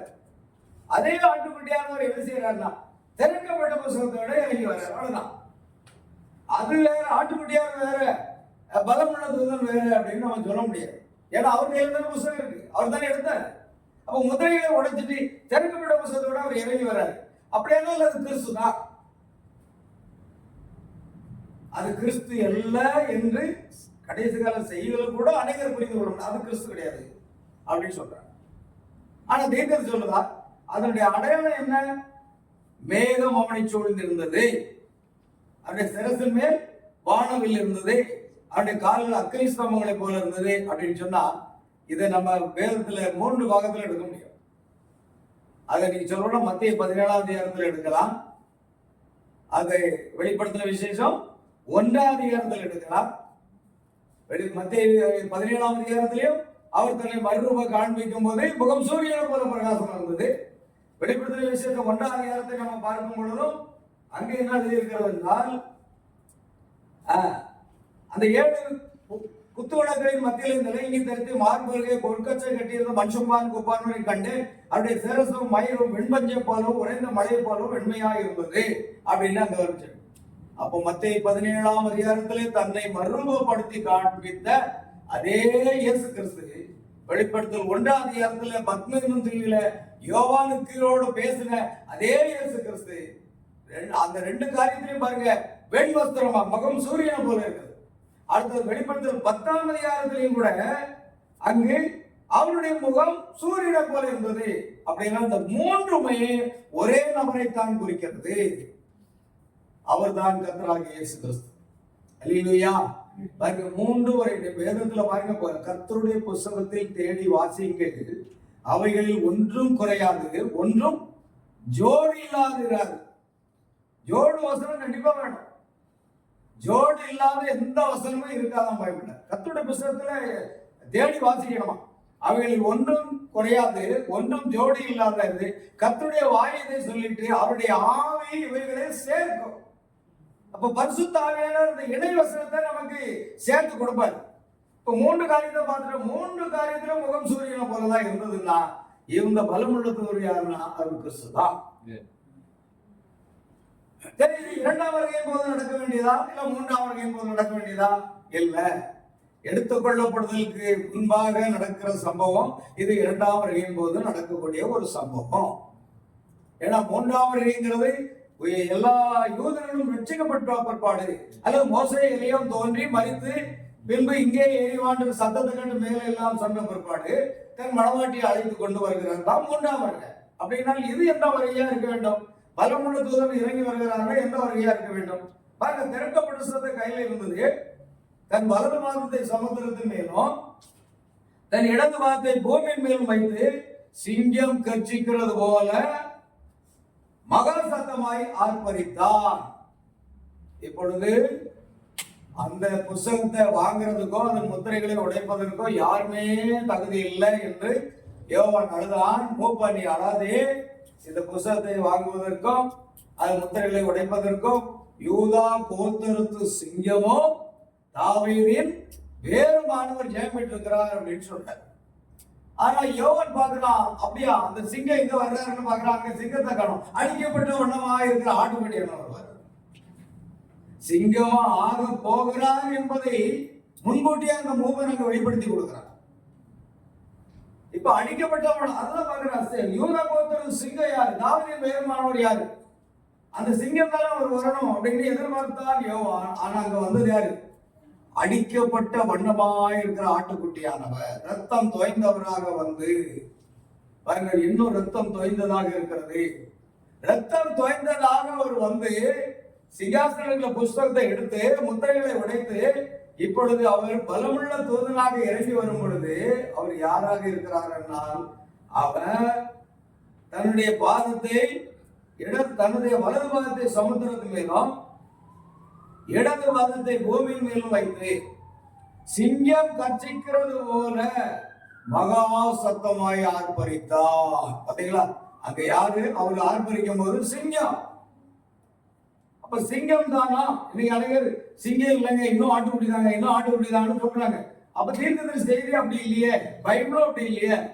வெளிப்படுத்தல 5 ஆட்டுக்குட்டி, வெளிப்படுத்தல 10 யாரு? சிங்கம். ஆட்டுக்குட்டியில இன்னும் நம்ம என்னத்தை எதிர்பார்க்கலாம்? ஒரு தாழ்மையை எதிர்பார்க்கலாம், ஒரு அன்பை எதிர்பார்க்கலாம், ஆட்டுக்குட்டியை தூக்கி தோல்ல போட்டுக்கலாம். ஆனா இது என்னவா இருக்கிறது? சிங்கமா இருக்கிறது. சிங்கத்துக்கிட்ட நம்ம கவனமா இருக்கணும், நம்ம பேரி போடும். அப்படிப்பட்ட ஒரு காரியம். சரி, இப்ப கவனிங்க. சிங்கம் கர்ச்சிக்கிறது போல மகா சத்தமாய் ஆர்ப்பரித்தான். அவர் ஆர்ப்பரித்த போது 7 இடிகளும் சத்தமிட்டு முழங்கின. 7 இடிகளும் தங்கள் சத்தங்களை முழங்கின போது நான் எழுத வேண்டும் என்று இருந்தேன். அப்பொழுது 7 இடிமுழக்கங்கள் சொன்னவர்களை நீ எழுதாமல் முத்திரை போடு என்று வானத்தில் இருந்து ஒரு சத்தம் கேட்கிறது. 7 இடிமுழக்கங்கள் மட்டும்தான் இந்த பைபிள்ல எழுதல. 7 முத்திரைகள் உடைக்கப்பட்டதின் அடையாளம் எழுதி இருக்கிறது பைபிள்ல. ஆனா ரகசியம் தெரியாது, ரகசியம் எழுதப்படல. ஆனா ஒவ்வொரு முத்திரையும் உடைக்கும் போது என்ன உண்டாகிறது? அடையாளங்கள் உண்டாகிறது. அந்த அடையாளங்களை யோவான் அப்படியே எழுதி கொண்டிருக்கலாம். ஆனால் கடைசி கால தீர்க்கதரிசி 7ஆம் தூதனுடைய சத்தத்தின் நாட்களே அந்த அடையாளங்கள் எல்லாம் என்ன என்ற ரகசியம் எல்லாம் வெளிப்படுத்தி கொடுக்கப்பட்டாச்சு. 7ஆம் தூதன் மட்டும் வரலன்னா இந்த ரகசியத்தை யாரும் அறிந்து கொள்ள முடியாது. ஏன் 7ஆம் தூதன் கூட தவறாதான் புரிந்து கொண்டார். ஏன்னா தவறா புரிந்து கொண்டார் இல்ல, தவறாகவே பிரசங்கித்தார். அவரே சொல்றார், இந்த ரகசியம் எனக்கு முத்திரின் ரகசியங்கள் வெளிப்படும் பொழுது பொதுவாக 1ஆம் முத்திரை உடைக்கப்பட்டது. 1ஆம் தூதன் நீ வந்து பார் என்று சொல்லும் போது ஒரு வெள்ளை குதிரை காணப்படுகிறது. அந்த வெள்ளை குதிரை மேல ஒருவன் இருக்கிறான். அவனுடைய கையில என்ன இருந்ததுன்னா அம்பு இருந்தது. ஆனா என்ன இல்ல, ஈட்டி இல்லை. அது தன் கையில் வில்லை பிடித்திருந்தான். மணிகள் நான் என்ன சொல்றேன் தப்பா சொல்றோம். அவனுடைய கையில் வில்லு இருந்தது, அம்பு இல்லை. அவன் தன் கையில் வில்லை பிடித்திருந்தான். ஆனா அங்க அம்பு இல்லை. ஆனா எல்லா வேத பண்டிதர்களும், ஆவிக்குரிய வேத பண்டிதர்களும் பரிசுத்த ஆவியானவர் தான் வெள்ளை குதிரையின் மேல் செல்லுகிறார் என்று வியாக்கியானம் பண்ணாங்க. இந்த புத்தகத்தெல்லாம் படிச்சுட்டு பிரணாம் கூட அவரும் கூட அது பரிசுத்த ஆவியானவர் தான் சொல்லி பிரசங்கம் பண்ணார். ஏன்னா வெளிப்பாடு வர்றதுக்கு முன்னாடி நம்ம எதுக்குமே முந்தக்கூடாது. நம்ம நினைக்கலாம் வெறும் தீர்க்கதரிசி அப்பா பிரசங்கம் பண்ணாரு. ஐயா, எந்த ஒரு நபராக இருந்தாலும் சரி தன்னுடைய அறிவுக்கு வேலை கொடுத்தாங்கன்னா அங்க அவுட்டு தான். அறிவுக்கு வேலை கொடுக்க கூடாது. பரிசுத்த ஆவியானவர் வெளிப்படுத்தி தரும் வரைக்கும் நம்ம என்ன செய்யணும்? பொறுமையோடு காத்திருக்கணும். உங்களுக்கு புரியல, நான் பிரணம் சொல்றாரு, உங்களுக்கு புரியலையா? நீங்க வாசித்து விட்டு அமர்ந்திருந்து ஜெபித்து கொண்டே இருங்கள் அப்படிங்கிறாரு. மூளைக்கு மட்டும் வேலை கொடுத்துறாங்க. மூளையும் அது அப்படியே இருக்கும்போது, இது இப்படியே இருக்கும்போது அப்படியே இருக்குன்னா தொலைஞ்சது முடிஞ்சது. அதுக்கு இடம் கொடுத்துடவே கூடாது. அதை எங்க கொண்டு போய் சேர்க்கிறாரு? ஏவாள் தன்னுடைய அறிவுக்கு வேலை கொடுத்தாள். அதுதான் முழு உலகம் நீங்க பாகத்துல இருக்கிறது காரணம் அப்படிங்கிறாரு. அப்ப நாம நம்முடைய அறிவை பயன்படுத்தக்கூடாது, கல்வியை பயன்படுத்தக்கூடாது சொல்றாரு. நம்முடைய அறிவு, நம்முடைய உலக ஞானம், உலக கல்வி எல்லாமே நல்லதுதான். ஆனா அது உலகத்திலே நாம் என்ன செய்யலாம்? வருமானத்தை ஈட்டுவதற்காக, பொருளாதாரத்தை மேம்படுத்துவதற்காக மட்டுமே பயன்படும். தேவனை குறித்து அறிய அது பயன்படாதுன்னு சொல்றார். தேவனை குறித்து அறிய வேண்டுமானால் அது பரிசுத்த ஆவியுடைய அபிஷேகமாக இருக்க வேண்டும். அல்லேலூயா. ஆகிய கவனிங்க. இப்போ அதே போன்ற ஒரு காரியம் இப்ப தீர்க்கதரிசியால தவறா பிரசங்கம் பண்ணிட்டார். ஆனா பிற்காலங்களிலே ஆவியானவர் வெளிப்படுத்தும் பொழுது நானும் வேத பண்டிதர்கள் பேசுவது போலவே திரும்பி இருக்கோம். கேமரா திரும்பி இருக்குதா? சரியா இருக்கா? அல்லேலூயா. கரெக்டா இருக்கா? சரியா இருக்கலாம். ஓகே, கவனிங்க. நானும் வேத பண்டிதர்கள் பிரசங்கித்தது போல பிரசங்கித்தான். ஆனா கர்த்தரிடத்துல இருந்து வெளிப்பாடு வரும் பொழுது அது மிகவும் மாறுபட்டதாக இருந்ததுன்னு சொல்றாரு. அப்படிலாம் நாம் கூட தவறாக புரிந்து கொண்டார். அதனால நாம தவறாக புரிந்து கொள்வதனால நம்ம அவர்களை நியாயந்திருத்து விட முடியாது. தீர்க்கதரிசி சொல்றார், தவறாக புரிந்து கொள்ளுதல் பாவமாகாது அப்படிங்கிறார். தவறாக புரிந்து கொள்வதில் என்ன ஆகாது? பாவமாகாது. ஆனால் அவர்கள் எப்படியும் புரிந்து கொள்ளக்கூடிய ஒரு நேரம் வரும். தங்கள் அறிவை பயன்படுத்தாமல் இருந்தால் ஆவியானவர் ஒரு நாள் அதை வெளிப்படுத்தி கொடுத்துருவார். நாம் மனிதர்கள் தானே, எந்த ஒரு காரியத்தை நாம் தவறாக புரிந்து கொள்ள வேண்டியது சூழ்நிலை வரலாம். நாமே தவறாக புரிந்து கொண்டு தவறாக பிரசங்கம் பண்ணி இருக்கிறாருங்கிறதையும் கூட அவர் சொல்றாரு. அப்படிங்கும்போது நாம யாருமே நியாயத்திருத்த விடக்கூடாது. நாம் பொறுமையோடு அவருக்கு விலைக்கு கொடுக்கணும். அப்புறம் நாம் சொல்றாரு, நாம் விசுவாசிக்கிற இந்த பகுதியை அவங்களால விசுவாசிக்க முடியல அப்படின்னா நம்ம இருவரும் என்ன செய்யறோம்? ஆராய்ந்து பார்க்கிறோம். அது கொஞ்சம் நமக்கு ஒருத்தருக்கு ஒருத்தர் கொஞ்சம் என்ன செய்யறோம்? வெட்டி கொடுக்கிறோம் அல்லது கோபமா பேசிக் கொள்கிறோம். ஒருத்தருக்கு ஒருத்தர் அதை குறித்து மோதிக்கொள்கிறோம் அப்படின்னு சொல்லிட்டு தீர்க்க சொல்றாரு. ஆனாலும் நாம் அதை முடித்து விட்டு பிரிந்து செல்லும் பொழுது, சகோதரனே கர்த்தருடைய ஆசீர்வதிப்பாராக, சகோதரனே கர்த்தருடைய ஆசீர்வதிப்பாராக அப்படின்னு சொல்லிட்டு கடந்து போனாதான் அங்கு பரிசுத்த ஆவியானவர் கிரியை செய்கிறார், இருக்கிறார்னு சொல்றாரு. கோபத்துல அந்த நபரை ஒதுக்கிட்டு போகணும் அப்படின்னா அது பரிசுத்த ஆவி அல்ல. நாம் ஒதுக்கி விட முடியாது, யாரையும் ஒதுக்கி விட முடியாது. கர்த்தர் எல்லாரையும் நேசிக்கிறார் என்பதை புரிந்து கொள்வார். அந்த காலம் வரும் பொழுது அதை புரிந்து கொள்வார். ஆகையால் பாருங்கள், இந்த காரியம் 7ஆம் முத்திரை உடைக்கப்பட்டது. நம்ம அது முடிஞ்சா நாளைக்கு பார்க்கலாம். அதை எக்ஸ்பெக்ட் பண்ணி அந்த 4 குதிரையில் சவாரி செய்து எப்படி முடிகிறது இன்னும் சில காரியங்களை நம்ம பார்க்கலாம். இப்ப நான் முடிஞ்ச வரைக்கும் நான் இதை கொண்டு போறேன். 3 ஆயிடுச்சு. இப்போ திறக்கப்பட்ட புத்தகத்தோட ஒரு இறங்கி வர்றார். இப்ப தீர்க்கதரிசி என்ன சொல்றார்? 7 இடிகள் சத்தம் மட்டும் முழங்கினாங்க. அந்த 7 இடிகள் சொன்னவைகளை யோவான் எழுத வேண்டும் என்றால் அப்படின்னா யோவானுக்கு அது என்னவென்று தெரியும். அது அவனுக்கு வெளிப்படுத்தப்பட்டது. ஏன்னா ஒவ்வொன்றாக நீ காண்கிறவைகளை நீ கேட்கிறவைகளையும் ஆசிரியர்களுக்கு 7 சபைகளுக்கும் எழுதி அனுப்பி அவன் ஒவ்வொன்றாக காண்கிறதையும் கேட்கிறதையும் எழுதி அனுப்பி கொண்டே இருக்கிறான். ஆனா 7 இடிமுழக்கங்கள் சொன்னவைகளை நீ எழுத வேண்டாம். அவன் எழுத வேண்டும் என்று இருந்தான், ஆனா எழுதாதபடிக்கு தடை செய்யப்பட்டான். ஏன் தடை செய்யப்பட்டான்? அது 7ஆம் தூதனுடைய சத்தத்தின் நாட்களிலே அந்த ரகசியம் நிறைவேறும். எப்ப நிறைவேறும்? 7ஆம் தூதனுடைய சத்தத்தின் நாட்கள்ல தான் அது நிறைவேறும். அதை நாம் கவனமாக புரிந்து கொள்ள வேண்டியது அவசியம். சரி, இப்ப கவனிங்க, அதுக்கு முன்னால் அது வெளிப்படாது. தானியேல் சொல்லப்படுவது அனைவரும் அங்கும் இங்கும் ஓடி ஆராய்வார்கள், ஆனாலும் அவர்களுக்கு வெளிப்படாதுன்னு சொல்லி அநேக வேத பண்டிதர்கள் ஆராய்ந்து பார்த்து எழுதியிருக்காங்க. நான் கூட சில காரியங்களை பார்த்துருக்கேன். எங்கேயாவது மிஸ்டேக் பண்ணி ட்ராக் மாதிரி போயிடுது. கிட்டத்தட்ட அது சரியா ட்ராக்ல ஒன்று இருக்கும், டக்குனு ட்ராக் மாதிரி போயிடும். ஆனா தீர்க்கதரிசி செய்தி மட்டும் பைபிளோட சரியா ஒத்துக்கு. அதைத்தான் நம்ம கவனிக்கணும். ஆகையால் இப்ப இந்த திறக்க புஸ்தகத்தோட இறங்கி வர்றார். இப்ப நான் வச்சிருக்கிற இந்த பிடிஎஃப் கொஞ்சம் பார்க்க போறேன். பிடிஎஃப்ல தீர்க்கதரிசி என்ன சொல்றாரு?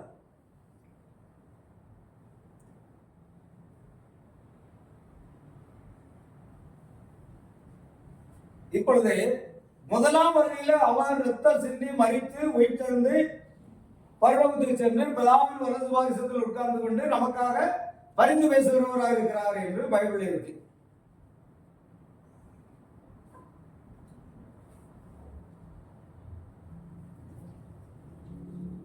இப்ப நமக்காக அவர் பரிந்து பேசிக் கொண்டிருக்கிறார்.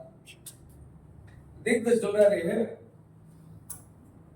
7 சபையின் காலங்களுக்கும் 7 முத்திரைகளுக்கும் இடையே உள்ள பிளவு என்ற செய்தியில அவர் அடிக்கப்பட்ட வண்ணமாய் பரிந்து பேசும் ஸ்தலத்தில் இருந்து புறப்பட்டு வருகிறார்.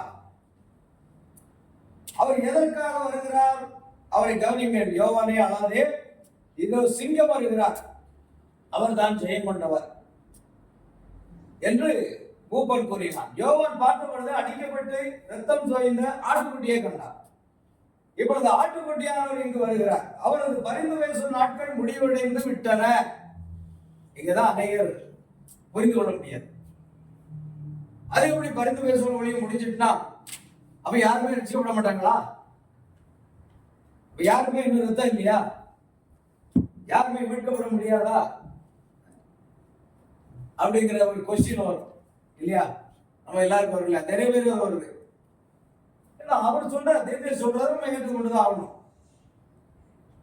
ஆகவே இப்பொழுது ஆட்டுக்குட்டியானவர் இங்கு வருகிறார். அவரது பரிந்து பேசும் நாட்கள் முடிவடைந்து விட்டன. அவர் வீட்டில் வந்து பிதாவின் வலது வருஷத்திலே நமக்காக பரிந்து பேசுகிறவராக இருக்கிறார் அப்படின்னு மத்திய சுவிசேஷங்களிலே எழுதப்பட்டிருக்கிறார்.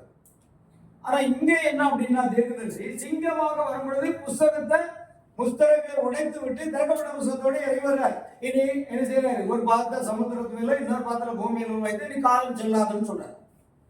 அந்த சமயத்துல ஆட்டுக்குட்டியானவர் பரிந்து பேசும் நாட்கள் முடிவடைந்து விட்டன. இது ஜீரணிக்க கொஞ்சம் கஷ்டமா இருக்கும். பலமுள்ள தூதன் பூமியில் நின்று இனி காலம் செல்லாது. இப்ப எங்க வந்துட்டாரு? அதே கிறிஸ்துங்க பத்மு என்னும் தீவில எவனோடு முதல் மூன்று அதிகாரங்களை பேசிட்டு இருக்கிறாரு. நான்காவது அவர் பரலோக காட்சியை பார்க்கிறான், இங்கே ஏறிவான். அது வெளிப்படுத்தல் 10ஆம் அதிகாரத்தை பார்க்கும் பொழுது அவர் திறக்கப்பட்ட புஸ்தகத்தோடு பலமுள்ள தூதனாக பூமிக்கு இறங்கி வந்து இனி காலம் செல்லாது, ஆனாலும் 7ஆம் தூதனுடைய சத்தத்தின் நாட்களிலே அவன் எக்காலம் ஓத போகிற போது தேவ ரகசியம் நிறைவேறும் என்று ஆணையிட்டு சொன்னான். வருகிறதா? கொஞ்சம் வந்து பாருங்க. சாப்பிட்ட பிறகு உண்ட மயக்கம் தொண்டனுக்கு வரக்கூடும் என்ற பழமொழி உண்டு. அதனால கொஞ்சம் கவனமாக இருக்க வேண்டும். உங்களுக்கு வரும்போது எனக்கு வந்துட்டுனா போச்சுது, இடையிலுமே கூட்டு வந்து போயிடும். அதனால விழிப்பாகத்தான் நாம் ஆகிக்கொள்ளி இருக்க வேண்டும். இல்லையா? ரொம்ப பிரயாசப்பட்டு மாஸ்டர் கூட்டங்களை ஒழுங்கு செய்திருக்காங்க. சரி, கொஞ்சம் கவனமா அதை நம்ம கேட்போம். நம்ம டைம் கரெக்டா முடிச்சிடும், 6 மணிக்கு முடிச்சிடும் இல்லையா? சரி பாருங்க, இப்ப நல்லா குடிக்கிறோம். இப்பொழுது ஆட்டுக்குட்டியானவருக்கு வருகிறார், பரிந்து பேசும் நாட்கள் முடிவடைந்து விட்டன அப்படின்னு சொல்றாருங்க. இதை நான் ஏற்றுக்கொள்ள மாட்டேன் அப்படிங்கிறது. நான் எனக்கு தீர்க்கதரிசி கர்த்தர் உரைக்கிறாருங்க. தீர்க்கதரிசி பேசுறது என்னதுங்க? கர்த்தர் உரைக்கிறதாவது அப்படின்னு பேசுறது. சரி, அது எதுக்காக அப்படி சொன்னாருங்கிறத நம்ம இப்ப கவனிக்கலாம். பலமுள்ள தூதன் பூமியில் நின்று இனி காலம் செல்லாது என்று சொல்லும் தருணம் தான் அது. அவர் ரத்தம் தோன்ற ஆட்டுக்குட்டியானவராக பரிந்து பேசும் உத்தியோகத்தை செய்து கொண்டு வந்தார். ஆனால் இப்பொழுதோ ஒரு சிங்கமாக புறப்பட்டு வருகிறார். பைபிள்ல அப்படிதான் இருக்கு. அவர் இப்பொழுது திறக்கப்பட்ட புஸ்தகத்தோடு எப்படி வருகிறார்? சிங்கமாக வருகிறார். அதான் அவர் விரிவாக தீர்க்கதரிசி சொல்றார். இப்பொழுது சிங்கமாக புறப்பட்டு வருகிறார். அவர் பரிந்து பேசின நாட்கள் முடிவடைந்து விட்டன. அசுத்தமாய் இருக்கிறவன் இன்னும் அசுத்தமாய் இருக்கட்டும், நீதி உள்ளவன் இன்னும் நீதி செய்யட்டும், பரிசுத்தம் உள்ளவன் இன்னும் பரிசுத்தமாகட்டும், அந்த காலம் முடிவடைந்து விட்டது அப்படின்னு சொல்றார். இது 7ஆம் சபையின் காலத்தில் நிகழ்கிறது என்பதை நினைவிருக்கட்டும். பாருங்க, இது எப்பொழுது நடக்கலாம்? 7ஆம் சபையின் காலம் மட்டும் இல்ல, 7ஆம் சபையின் செய்தியாளர் பூமியில் இருக்கும் பொழுது நடைபெறக்கூடிய சம்பவம். இது 7ஆம் சபையின் காலத்தில் நிகழ்கிறது என்பதை நினைவிருக்கட்டும். அப்பொழுது தேவ ரகசியம் யாவும் வெளிப்படும். என்ன? 7ஆம் தூதனுடைய சத்தத்தினாலே தேவ ரகசியம் யாவும் வெளிப்படும். 7வது சபையின் காலத்தில் தேவனுடைய ரகசியங்கள் யாவும் திறக்கப்படும் பொழுது அது வருகின்றது. இப்பொழுது அவர் மத்தியஸ்த ஊழியத்தை செய்து விசுவாசிக்காக பரிந்து பேசிக் கொண்டிருந்தார். அந்த வார்த்தையை நம்ம வைக்கணும். மத்தியஸ்த ஊழியத்தை செய்து யாருக்காக பரிந்து பேசிக் கொண்டிருந்தாரா? விசுவாசிக்காக. எப்பொழுது உள்ள விசுவாசிக்காக? உலக தோற்றத்துக்கு முன்பாக முன்குறிக்கப்பட்ட அந்த விசுவாசிகளுக்காகவே அவர் பரிந்து பேசுகிறார். இன்னும் சொல்ல போனால் இன்னொரு இடத்துல ஜீவ புஸ்தகத்துல யாருடைய பெயரெல்லாம் எழுதப்பட்டிருக்கிறதோ அவர்களுக்காக அவர் பரிந்து பேசினார். நாம் இந்த உலகத்துல பிறக்கல, அதாவது 63க்கு அப்புறம் நீங்க பிறந்தவங்களை சொல்றேன் இல்லையா? 63ல பலமுள்ளதுனால இறங்கி வந்த காட்சி தான் அந்த வேகஸ்தம்பம். நம்ம இங்க வைத்திருக்கோம் பாஸ்டர் இல்லையா? அண்ணன் என் முன்னாலே இருக்குது. அருமையான ஒரு காரியம். அது கூட என்னுடைய சூட்கேஸ்ல இருக்குது. நான் அதை கூட உங்களுக்கு எடுத்து காமிக்க முடியும். யாராவது ஹெல்ப் பண்ணீங்கன்னா நான் அதை எடுத்து காமிச்சிருந்தேன். ஏன்னா எப்போ ஃப்ரேம் போட்டு பெருசாக நான் லேமினேஷன் பண்ணி வச்சிருப்பேன். எங்கே போனாலும் கொண்டு போவேன். இப்போ கவனிக்கணும், இதுதான் காரியம். இது வந்து திருப்பி பாருங்க அப்படின்னு ப்ராபர்ட் சொல்றாரு. இது நினைச்சிருக்கு, திருப்பி பாருங்கன்னு சொல்றாரு. சரி, நம்ம அதை பார்ப்போம். அந்த பாயிண்ட் வரும்போது பார்ப்போம். இது 7ஆம் சபையின் காலத்தில் நிகழ்கிறது என்பது நினைவிருக்கட்டும். அடுத்து அப்புறம் தேவ ரகசியம் யாவும் நிறைவேறும். அவர் மத்தியஸ்த ஊழியத்தை செய்து விசுவாசிக்காக பரிந்து பேசிக் கொண்டிருந்தார். நாம் செய்தியிலிருந்து வாசிக்கிறேன். 2000 வருட காலமாக அவர் ஆட்டுக்குட்டியானவராக அங்கு வீட்டிருந்தார். ஆனால் இப்பொழுது உரிமை பத்திரம் கொண்ட புத்தகத்தை வாங்கி அவர் முத்திரைகளை உடைத்து அதனோடு காணப்படும் தேவ ரகசியங்களை வெளிப்படுத்த அவர் நித்தியத்திலிருந்து புறப்பட்டு வருகிறார். அது எப்பொழுது? கடைசி காலத்தில். இப்பொழுது அவர் முத்திரைகளை உடைத்து 7ஆம் தூதனுக்கு தேவ ரகசியங்களை வெளிப்படுத்துவார். பாத்தீங்களா, முத்திரைகள் எல்லாம் உடைத்து திறக்கப்பட்ட புத்தகத்தை கொண்டு வந்து 7ஆம் தூதனுக்கு அந்த தேவ ரகசியத்தை வெளிப்படுத்துகிறார். 7ஆம் தூதனின் செய்தி 7 முத்திரைகளின் கீழ் அடங்கியுள்ள தேவ ரகசியங்களை வெளிப்படுத்துவதாகும். தேவனுடைய ரகசியங்கள் யாவும் இந்த 7 முத்திரைகளுக்குள் அடங்கியுள்ளன. பாருங்கள், அவர் அதைத்தான் இங்கே கூறியிருக்கிறார். எல்லா தேவ ரகசியங்களும் 7 முத்திரைகளின் கீழ் அடங்கியுள்ளன. பாருங்க, ஐயன் மீர் இதுவா சமயம் அப்படின்னு ஒரு புத்தகம் நீங்க வாசித்திருப்பீங்க. 1962ஆம் ஆண்டு பிரசங்க. அதுல தீர்க்கதரிசி சுமார் 20 செய்திகளில் அதன் தவறாக புரிந்து கொள்ளப்பட்டது. ஒரே ஞானசானம் அதன் தவறாக திருத்துவங்கிறது புரிந்து கொண்டது, ஞானசானத்தை தவறாக புரிந்து கொண்டது, தேவன் ஒருவர் இருக்கிறது தவறாக, சர்ப்பத்தில் தவறாக, இப்படி எழுதப்பட்ட அந்த வார்த்தையை தவறாக புரிந்து கொண்டவைகள் எல்லாம் வேதாக்கப்படும். சபை காலங்களில் தவறாக புரிந்து கொள்ளப்பட்ட எல்லா காரியங்களும் சரியான சத்தியத்தில் அதில் வெளிப்படுத்தப்படும். முதலாவது அதெல்லாம் 62 வரைக்கும் நடந்துட்டு இருக்கு அந்த சம்பவம். அது ஐயன் மீது இதுவா சமயம் அந்த செய்தியை பார்த்தீங்கன்னா புத்தகம் கிட்டத்தட்ட ஒரு 25 ரகசியங்கள் அங்கே இருக்கு, தவறாக புரிந்து கொள்ளப்பட்டது. ஆனா 7 முத்திரைகளின் ரகசியங்கிறது இது அடுத்த பாகத்தில் வருது இல்லையா? நம்ம பார்த்தோம் சமகாலங்களுக்கு பத்மனும் தீவில் அவர் தன்னை வெளிப்படுத்தி அங்கே பேசினார். வெளிப்படுத்த 4 உள்ள காரியங்கள் எல்லாம் பரலோகத்தில் இருந்து காட்சி, அது அங்கே நடக்கிற சம்பவம்.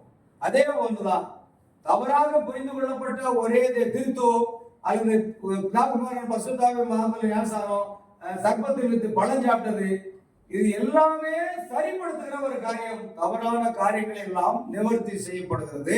பின்பு 7 முத்திரைகள் ரகசியங்கள் வெளிப்படுகிறது. இது கடைசி காலத்தில். இப்பொழுது பாருங்கள், தேவனுக்கும் மனுஷனுக்கும் மத்தியஸ்தராய் இருந்த ஆட்டுக்குட்டியானவர் புறப்பட்டு சிங்கமாகிறார். ஆனால் மத்தியஸ்தர் பரிந்து பேச ஊழியம் முடிந்த பிறகு சிங்கமாக புறப்பட்டு வருகிறார். பொழுது கவனிங்கள், நான் கதை கட்டி கூறுவதாக எண்ண வேண்டாம், அவையெல்லாம் கர்த்தர் உரைக்கிறதாவது. கவனிக்கணும். இதெல்லாம் ஏதோ தீர்க்கதரிசி சொல்றாங்க. நாங்க ஒரு காலத்துல அப்படிதான், எங்க பாஸ்டர் கூட இன்னொரு பெந்தகோஸ்தே பாஸ்டர் என்னுடைய பாஸ்டர் பேசிட்டு இருக்கும்போது சொன்னார், நிறைய பாஸ்டர் என்ன சொன்னாங்கன்னா, யோவான் இப்படிப்பட்ட காரியங்கள் எல்லாம் எழுதிப்பட்டா அவன் அதிகமான கார உணவை சாப்பிட்டு படுத்திருப்பான் அப்படின்னு சொன்னாரு. பரியாசம் பண்றாங்க. அதிகமான கார உணவை சாப்பிட்டதுனாலதான் இந்த மாதிரி ஏகதாரனை எழுதியிருக்கிறான் அப்படின்னு காரணத்தால் சொல்றாங்களாம். தீர்க்கதரிசியே சொல்றாரு இல்லையா? அவங்க கருத்துக்கு அவங்க விசுவாசிக்க முடியலன்னா என்னத்தையாவது பேசுறாங்க பாருங்க. ஏன் கர்த்தர் வரைக்கும் ஏதாவது ஒரு தீர்க்கதரிசி சொன்னா ஏற்றுக்கூடாதா? ஒரு கன்னி கர்ப்பவதியாகி ஒரு குமாரனை பெறுவாள், அவனுக்கு இயேசு என்று பெயரிடுவார், இம்மானுவேல் என்று பெயரிடுவார்கள் சொன்னா அது இதுவரைக்கும் எந்த கன்னியும் கர்ப்பமானதே இல்லை. ஆனா அது கர்த்தர் வரைக்கும் ஏதாவது சொல்லி இருக்கும்போது நாம் ஏற்றுக்கொண்டு ஆகணும். அதுதான் பரிசுத்தாவிக்கு அடையாளம். தேவனுடைய வார்த்தையை பரிசுத்தாவியை நம்ம மறுதலிக்க முடியுமா? நீங்கள் பரிசுத்தாவியை பெற்றுக்கொண்டு அந்த வசனத்தை தேவனுடைய வெளிப்பாட்டை மறுதலிக்க முடியுமா? அப்படின்னா நீங்கள் முதற்கண் பரிசுத்தாவியை பெறவே இல்லை அப்படின்னு ப்ராபர்ட் சொல்றாரு. பரிசுத்தாவினுடைய அபிஷேகம் பரிசுத்தாவினால் எழுதப்பட்ட வார்த்தைக்கு வியாக்கியானம் பண்ணும்போது ஆமென் சொல்லணும். அதுதான் பரிசுத்தாவின் அபிஷேகம். தெளிவா சொல்றாரு. கவனிங்க. அப்ப இவையெல்லாம் நான் கதை கட்டி கூறுவதாக எண்ண வேண்டாம், அவையெல்லாம் கர்த்தர் உரைக்கிறதாவது. பாத்தீங்களா? நான் அதை உங்களுக்கு வேதத்திலிருந்து படித்து காட்டுகிறேன்.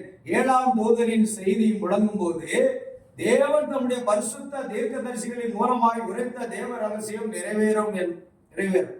இந்த தீர்க்கதரிசிகள் தான் தேவனுடைய வார்த்தையை எழுதினர். 7ஆம் சபையின் காலமாகிய கடைசி சபையின் காலத்தில் அதற்கு முன்பிருந்த சபையின் காலங்களில் ஆராயப்பட்டு, அதே அவர் சொன்னார், அதுக்கு முன்பிருந்த சபையின் காலங்களில் ஆராயப்பட்டு விவரிக்கப்படாமல் அல்லது தவறாக புரிந்து கொள்ளப்பட்ட இந்த காரியங்களின் தளர்ந்த முனைகள் அனைத்தும் வெளிப்படுத்தப்படும். அதுதான் ஒரே தேவன். அதுதான் பழைய ஏற்பாட்டின் யெகோவா தேவன், புதிய ஏற்பாட்டில் மாம்சத்தில் வெளிப்பட்ட கர்த்தராகிய இயேசு கிறிஸ்து. அதுதான் கர்த்தராகிய இயேசு கிறிஸ்துவின் நாமத்தில் ஞானஸ்நானம். இந்த சபையின் காலங்களில் தவறாக ஆராயப்பட்டு தவறாக புரிந்து கொள்ளப்பட்டு அதை சரியா வியாக்கியானம் பண்ணப்படாத எல்லா தளர்ந்த முனைகளும் வெளிப்படுத்தப்படும். முதல்ல அது தீர்க்கதரிசியினுடைய ஆரம்ப கால ஊழியத்திலிருந்தே அது வருது. ஆகவே அந்த முத்திரைகள் உடைக்கப்பட்டு தேவ ரகசியம் வெளிப்படுகையில் அந்த தூதன், அந்த செய்தியாளன் கிறிஸ்து கீழே இறங்கி வந்து பாருங்க, நல்லா அந்த தூதன். ஏற்கனவே மரியாளின் விசுவாசம் என்ற செய்தியிலே தீர்க்கதரிசி ஒரு வார்த்தை சொல்றாரு பாருங்க, நாம் இப்பொழுது பரலோக செய்தியாளரை எதிர்பார்த்து கொண்டிருக்கிறோம் அப்படிங்கிறார். பரலோக செய்தியாளரை எதிர்பார்த்து கொண்டிருக்கிறோம்னா அந்த செய்தியாளர் கிறிஸ்து. கடைசி காலத்தில் கிறிஸ்து ஒரு செய்தியாளராக இறங்கி வர வேண்டும். அது அநேக செய்திகளை சொல்றாரு பாருங்க. இந்த செய்தியாளர் சொல்ல போனா இயேசு கிறிஸ்துவோட முதலாம் வருகையில யோவான் ஒரு தீர்க்கதரிசி, ஒரு செய்தியாளர். இப்பொழுது இயேசு கிறிஸ்து மனுஷகுமாரனா ஒரு தீர்க்கதரிசியாக, ஒரு செய்தியாளராக இறங்கி வர்றார். அதே போன்று 7ஆம் தூதனுடைய நாட்களிலே அவன் செய்தியை பிரசங்கித்துக் கொண்டிருக்கும் பொழுது இன்னொரு பரலோக செய்தியாளன் கிறிஸ்து கீழே இறங்கி வந்து நம்முடைய பாதத்தை பூமியின் மேலும் சமுத்திரத்தின் மேலும் வைக்கின்றார். அவருடைய சிரசு மேல் வானவில் இருந்தது. பலமுள்ள தூதன் பூமிக்கு இறங்கும் இந்த வருகையின் நேரத்தில் இந்த 7ஆம் தூதன் பூமியில் ஏற்கனவே இருக்கிறான் என்பது நினைவிருக்கட்டும். பார்த்தீங்களா, இதை ஏற்றுக்கொண்டது கஷ்டமான காரியம். ஆனால் தேவனுடைய தீர்க்கதரிசிக்கு தேவன் வெளிப்படுத்தும் போது நம்ம விசுவாசிக்காம போட முடியாத. யார் என்ன சொன்னாலும் பரவாயில்ல, செய்தி என்ன சொல்லுதோ அதுதான் விசுவாசம். இப்ப நான் அந்த செய்தியில இருந்தா நான் வாசித்து காமிக்கிறேன். கவனிக்க பாருங்க, அழகாக சொல்றாரு, அந்த கிறிஸ்து, அந்த தூதன், அந்த செய்தியாளர் கிறிஸ்து கீழே இறங்கி வந்து நம்முடைய பாதத்தை பூமி மேலும் சமுத்திரத்து மேலும் வைக்கின்றார். அவருடைய சிரசு மேல் வானவில் இருந்தது. பலமுள்ள தூதன் பூமிக்கு இறங்கும் இந்த வருகையின் நேரத்தில் இந்த 7ஆம் தூதன் பூமியில் ஏற்கனவே இருக்கிறான் என்பதை நினைவிருக்கட்டும். அப்ப இந்த பலமுள்ள தூதன், இந்த கிறிஸ்து எப்பொழுது இறங்கி வந்தார்? 7ஆம் தூதன் பூமியில் இருக்கும் பொழுதே இறங்கி வந்துட்டார். இந்த புகைப்படம் எப்படி எடுக்கப்பட்டது, எப்பொழுது எடுக்கப்பட்டது? 1963ஆம் ஆண்டு பிப்ரவரி மாதம் 28வது நாள் எடுக்கப்பட்டது. அப்படியானால் அப்பொழுது தீர்க்கதரிசி இந்த பூமியில செய்தியை பிரசங்கிச்சுக்கிட்டு இருக்கிறாரு. 65ல தான் அவரு கிறிஸ்துக்குள்ள நித்திரை அடைந்தார். 63ஆம் அதிகாரம் பிப்ரவரி மாதம் 28ஆம் நாள் தான் இந்த அதிசய மேகம் காணப்பட்டது. ஒரு சின்ன ஹெல்ப் பண்ணுவீங்களா? ஏதாவது சூட்கேஸ் எடுத்துட்டு வர முடியும்? ஒரு 2 பிக்சர் இருக்கு, அங்கதான். ஏன்னா அதை நான் உங்களுக்கு விளக்கி காமிக்கணும். ஏன்னா என் சொந்த கருத்தும் வேண்டாம், உங்க சொந்த கருத்தும் வேண்டாம். நம்ம யாருடைய சொந்த கருத்தையும் யாரும் ஏற்றுக்கொள்ளக்கூடாது.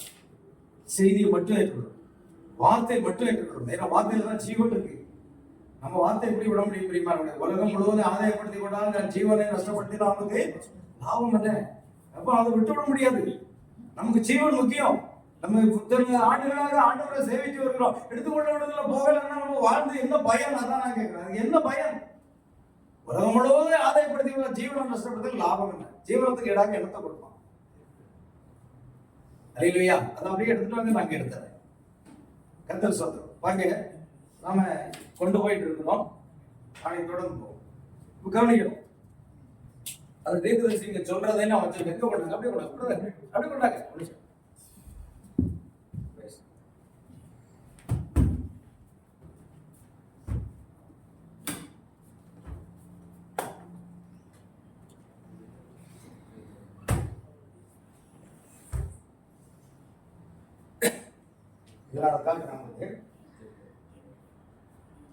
வல்லமுள்ள தூதன் பூமிக்கு இறந்து இந்த வருகை நேரத்தில் இந்த 7ஆம் தூதன் பூமியில் ஏற்கனவே இருக்கிறான் என்பது நினைவிருக்கட்டும். பாருங்க, நான் ஆங்கிலத்திலையும் வச்சிருக்கிறேன், ரெண்டுலயும் வச்சிருக்கேன். அடுத்தது அவர் சொன்னார், யோவான் செய்தியை கொடுத்து கொண்டிருக்கும் போது அதே சமயத்தில் மேசியா வந்ததற்கு இது ஒத்திருக்கிறது. பார்த்தீங்களா, யோவான் செய்தியை பிரசங்கிச்சுட்டு இருக்கும்போது யார் வந்துட்டா? நான் இவரை அறியாது இருந்தேன், ஜலத்தினால் ஞானஸ்நானம் கொடுக்க நான் வந்திருக்கிறேன், எனக்கு பின் ஒருவர் வருகிறார், அவர் ஜலத்தினால் அல்ல பரிசுத்த ஆவியினாலும் அக்கினியினாலும் உங்களுக்கு ஞானஸ்நானம் கொடுப்பார் அப்படிங்கிற அந்த வார்த்தையை யோவான் பிரசங்கிச்சுட்டு இருக்கார். திடீரென்று வரிசைகளை ஞானஸ்நானம் எடுக்கிறதுக்கு கிறிஸ்து அங்க வர்றார். நான் இவரை அறியாது இருந்தேன், பரிசுத்தாவி யார் மேல் இறங்குவதை நீ காண்பாயோ அவர் தான் என்று தேவன் எனக்கு சொல்லி இருந்தார். அப்பண்ணுமே இப்பொழுது ஞானஸ்நானம் பெறும் பொழுது பரிசுத்தாவின் பிராவின் ரூபம் கொண்டு இவர் மேல் வந்து தங்கிறதை கண்டேன். ஆகையால் இவர் தான் கிறிஸ்து, இவர் தான் தேவ ஆட்டுக்குட்டி என்று நான் சாட்சி கொடுக்கிறேன் சொல்லி யோவான் பிரசங்கிறார். தேவன் சொல்றார், இதே சம்பவம் இந்த கடைசி நாட்களில் நடக்கும். அப்படியானால் யோவான் சாணம் செய்தி அளித்துக் கொண்டிருக்கும் பொழுது கிறிஸ்து அங்க வந்ததுக்கு இது ஒத்திருக்கிறது. அப்படியானால் 7ஆம் தூதன் செய்தி அளித்துக் கொண்டிருக்கும் பொழுது கிறிஸ்து அங்கே வந்து அவரை சுட்டி காண்பிக்க வேண்டும். இதுதான் முக்கியம். யோவான் செய்தியை கொடுத்துக் கொண்டிருக்கும் போது அதே சமயத்தில் மேசியா வந்ததற்கு இது ஒத்திருக்கிறது. இயேசுவை அறிமுகப்படுத்துவதற்காக தான் முன்குறிக்கப்பட்டவன் என்பதை யோவான் அறிந்திருந்தபடியால் இயேசுவை உலகத்துக்கு அறிமுகப்படுத்துவது யார் அப்படின்னா முதல்ல யோவான் சாணகன் தான். பரிசுத்தாவின் யார் மேல் தங்குவதை காண்பாயோ அவர்தான் என்று எனக்கு சொல்லி இருந்தார். அவனுமே நான் கண்டு சாட்சி கொடுக்கிறேன் சொல்றார். அவன் தான் இயேசுவை அறிமுகப்படுத்துவதற்காக முன்குறிக்கப்பட்டவன் என்பதை அறிந்திருந்தபடியால் தான் அவரை காண்பான் என்பது அவனுக்கு நன்றாக தெரியும். அதே போன்று மல்கியா 4ஆம் அதிகாரத்தில் எழுதப்பட்ட வாக்கியங்களின் மூலம் யோவானை போன்ற ஒரு எலியா தீர்க்கதரிசி கடைசி காலத்தில் இருக்க வேண்டும் என்றும் அவனுடைய தேவனுடைய வார்த்தை அவனிடத்தில் வரும் என்றும் அவன் பரிசுத்த ஆவியின் மூலமாய் தேவ ரகசியம் அனைத்தையும் வெளிப்படுத்தி பிள்ளைகளின் விசுவாசத்தை அப்போஸ்தலர் பிதாக்களின் விசுவாசத்தை கொண்டு வருவான். இது எல்லாம் நம்ம மல்கியா 4:5-6 வாசிக்கிறோம், அதை விசுவாசிக்கிறோம். ஏன்னா பிள்ளைகளுடைய விசுவாசத்தை, பிள்ளைகளுடைய இருதயத்தை பிதாக்களுடைய விசுவாசத்தை நோக்கி திருப்புறது வந்து அப்போஸ்தலர்கள். அப்போஸ்தலருடைய விசுவாசத்துக்கு நேராக திருப்பின எலியாவின் ஆவியை பெற்ற ஒரு தீர்க்கதரிசி. ஆகையால் ஸ்தாபனங்களின் காலத்தில் ஆராயப்பட்ட தேவ ரகசியம் யாவும் அவன் வெளிப்படுத்துவான். கவனிங்க, இப்பொழுது 7 முத்திரைகளால் முத்திரிக்கப்பட்ட இந்த புஸ்தகம் அந்த மீட்பின் புஸ்தகம் ரகசியமாக உள்ளது என்று நாம் காண்கிறோம். அது தேவனிடத்திலிருந்து வந்த மீட்பின் புஸ்தகம். இந்த செய்தியாளன் செய்தியை முழங்கும் சமயம் தேவ ரகசியம் யாவும் இந்நேரத்தில் நிறைவேற்றப்படும். ஏன்னா வல்லமுள்ள தூதன் ஒரு பார்த்த சமுத்திரத்தின் மேலும் ஒரு பார்த்த பூமியின் மேல் வைத்து இது காலம் செல்லாது. ஆனாலும் 7ஆம் தூதனுடைய சத்தத்தின் நாட்களில் அவன் எக்காலம் போதப்போவர் தேவ ரகசியம் முழுமையாக வெளிப்படும், நிறைவேறும் என்று ஆணையிட்டு சொல்கிறார். இப்பொழுது 7ஆம் சபையின் தூதன் இங்கே பூமியில் இருக்கிறான். வேறொரு தூதன் பலமுள்ள செய்தியாளன் வானத்தில் இருந்து இறங்கி வருகிறான். 2 காரியம் சொல்றாரு. யோவான் சாணகன் பூமியில் இருக்கும் பொழுது கிறிஸ்து அங்க வந்தார். 7ஆம் தூதன் தன் செய்தியை பிரசங்கித்துக் கொண்டிருக்கும் பொழுது இப்பொழுது பலமுள்ள தூதனாகிய கிறிஸ்து பூமிக்கு இறங்கி வருகிறார். பாருங்க, அழகா சொல்றாரு. இப்பொழுது 7ஆம் சபையின் தூதன் இங்கே பூமியில் இருக்கிறார். வேறொரு தூதன் பலமுள்ள செய்தியாளன் வானத்திலிருந்து இறங்கி வருகிறார். இந்த தூதன் பூமிக்குரிய தூதன், 7ஆம் தூதன் பூமிக்குரிய தூதன், செய்தியாளன் ஆவான். ஆனால் இங்கே ஒருவன் வானத்திலிருந்து வருகிறான். அவன் சிரசு மேல் வானவில் இருந்தது. உடன்படிக்கைக்கு அடையாளம் அது கிறிஸ்துவாகத்தான் இருக்க முடியும். வெளிப்படுத்திய விசேஷம் 1ஆம் அதிகாரத்தில் அவர் 7 பொன்குத்து வளைகளின் மத்தியில் உலாவி சுற்றிலும் வானவில் அமைந்தது போல இப்பொழுது வானவில் அடையாளம் மறுபடியும் காணப்படுகிறது. அப்படியானால் அது கிறிஸ்து என்பதற்கு எத்தனையோ ஆதாரங்கள் நமக்கு இருக்கிறது. ஆகையால் பிரியமானவர்களே, இப்பொழுது இந்த காட்சியிலும் அவருடைய சிரசு மேல் வானங்களை கொண்டவராய் வருகிறார். தேவ ரகசியம் யாவும் நிறைவேறி முத்திரைகள் வடிக்கப்பட்டு இனி காலம் செல்லாது என்று சொல்லப்பட வேண்டிய நேர சமயம்தான் வெளிப்படுத்தல் 10ஆம் அதிகாரத்தில் போடப்பட்ட வண்ணம் மறுபடியும் இறங்கி வருகிறார். அவர் இறங்கி வந்து 7ஆம் தூதன் எக்காலம் வந்த போகிறது, தேவ ரகசியம் நிறைவேறும் என்கிறார்.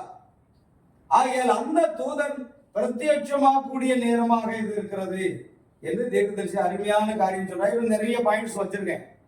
அடுத்து பரலோக மணவாளன் மற்றும் பூமிக்குரிய மணவாளனின் மணவாட்டியின் வருங்கால இருப்பிடம். இந்த செய்தியை வந்து ஒரு செய்தி 2 செய்தியில பார்க்க முடியாது. கிட்டத்தட்ட ஒரு 50 செய்தியாவது ஆராய்ச்சி பார்த்து தான் இந்த செய்தியை நம்ம கொண்டு வந்தோம். இரவு பகல் அதுக்கு பல மணி நேரம் பல நாட்கள் செலவழிச்சாதான் அந்த செய்தி நம்ம கொண்டு வர முடியும். அது ஏன்னா அங்கேயே இருக்குது.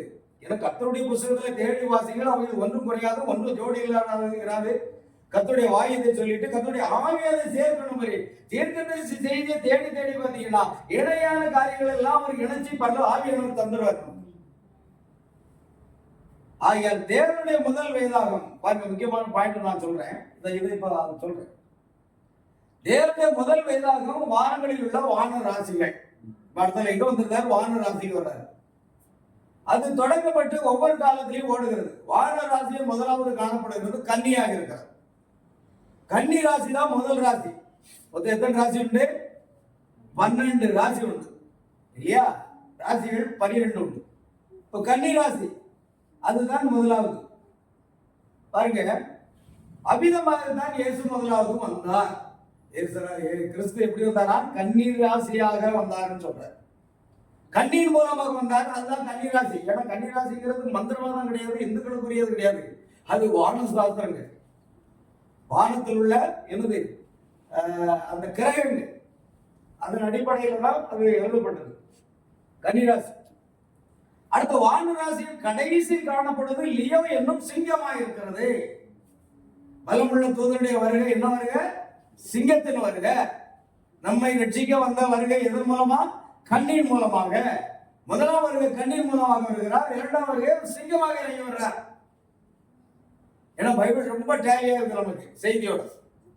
ஆகையால் வானராசியின் கடைசியில் காணப்படுவது லியோ என்னும் சிங்கமாக இருக்கிறது. அது அவருடைய இரண்டாம் வருகையை குறிக்கிறது. இது ஏற்றுக்கொள்றது ரொம்ப கஷ்டம். அப்படின்னா ரெண்டாம் வருகை வந்துட்டு சொல்றீங்களா அப்படின்னு சில பேர் உடனே கேட்பாங்க. இப்ப ரெண்டாம் வருகை வந்துட்டு சொல்றீங்களா? எங்க நான் சொல்லலைங்க, தீர்த்து சொல்றேன்.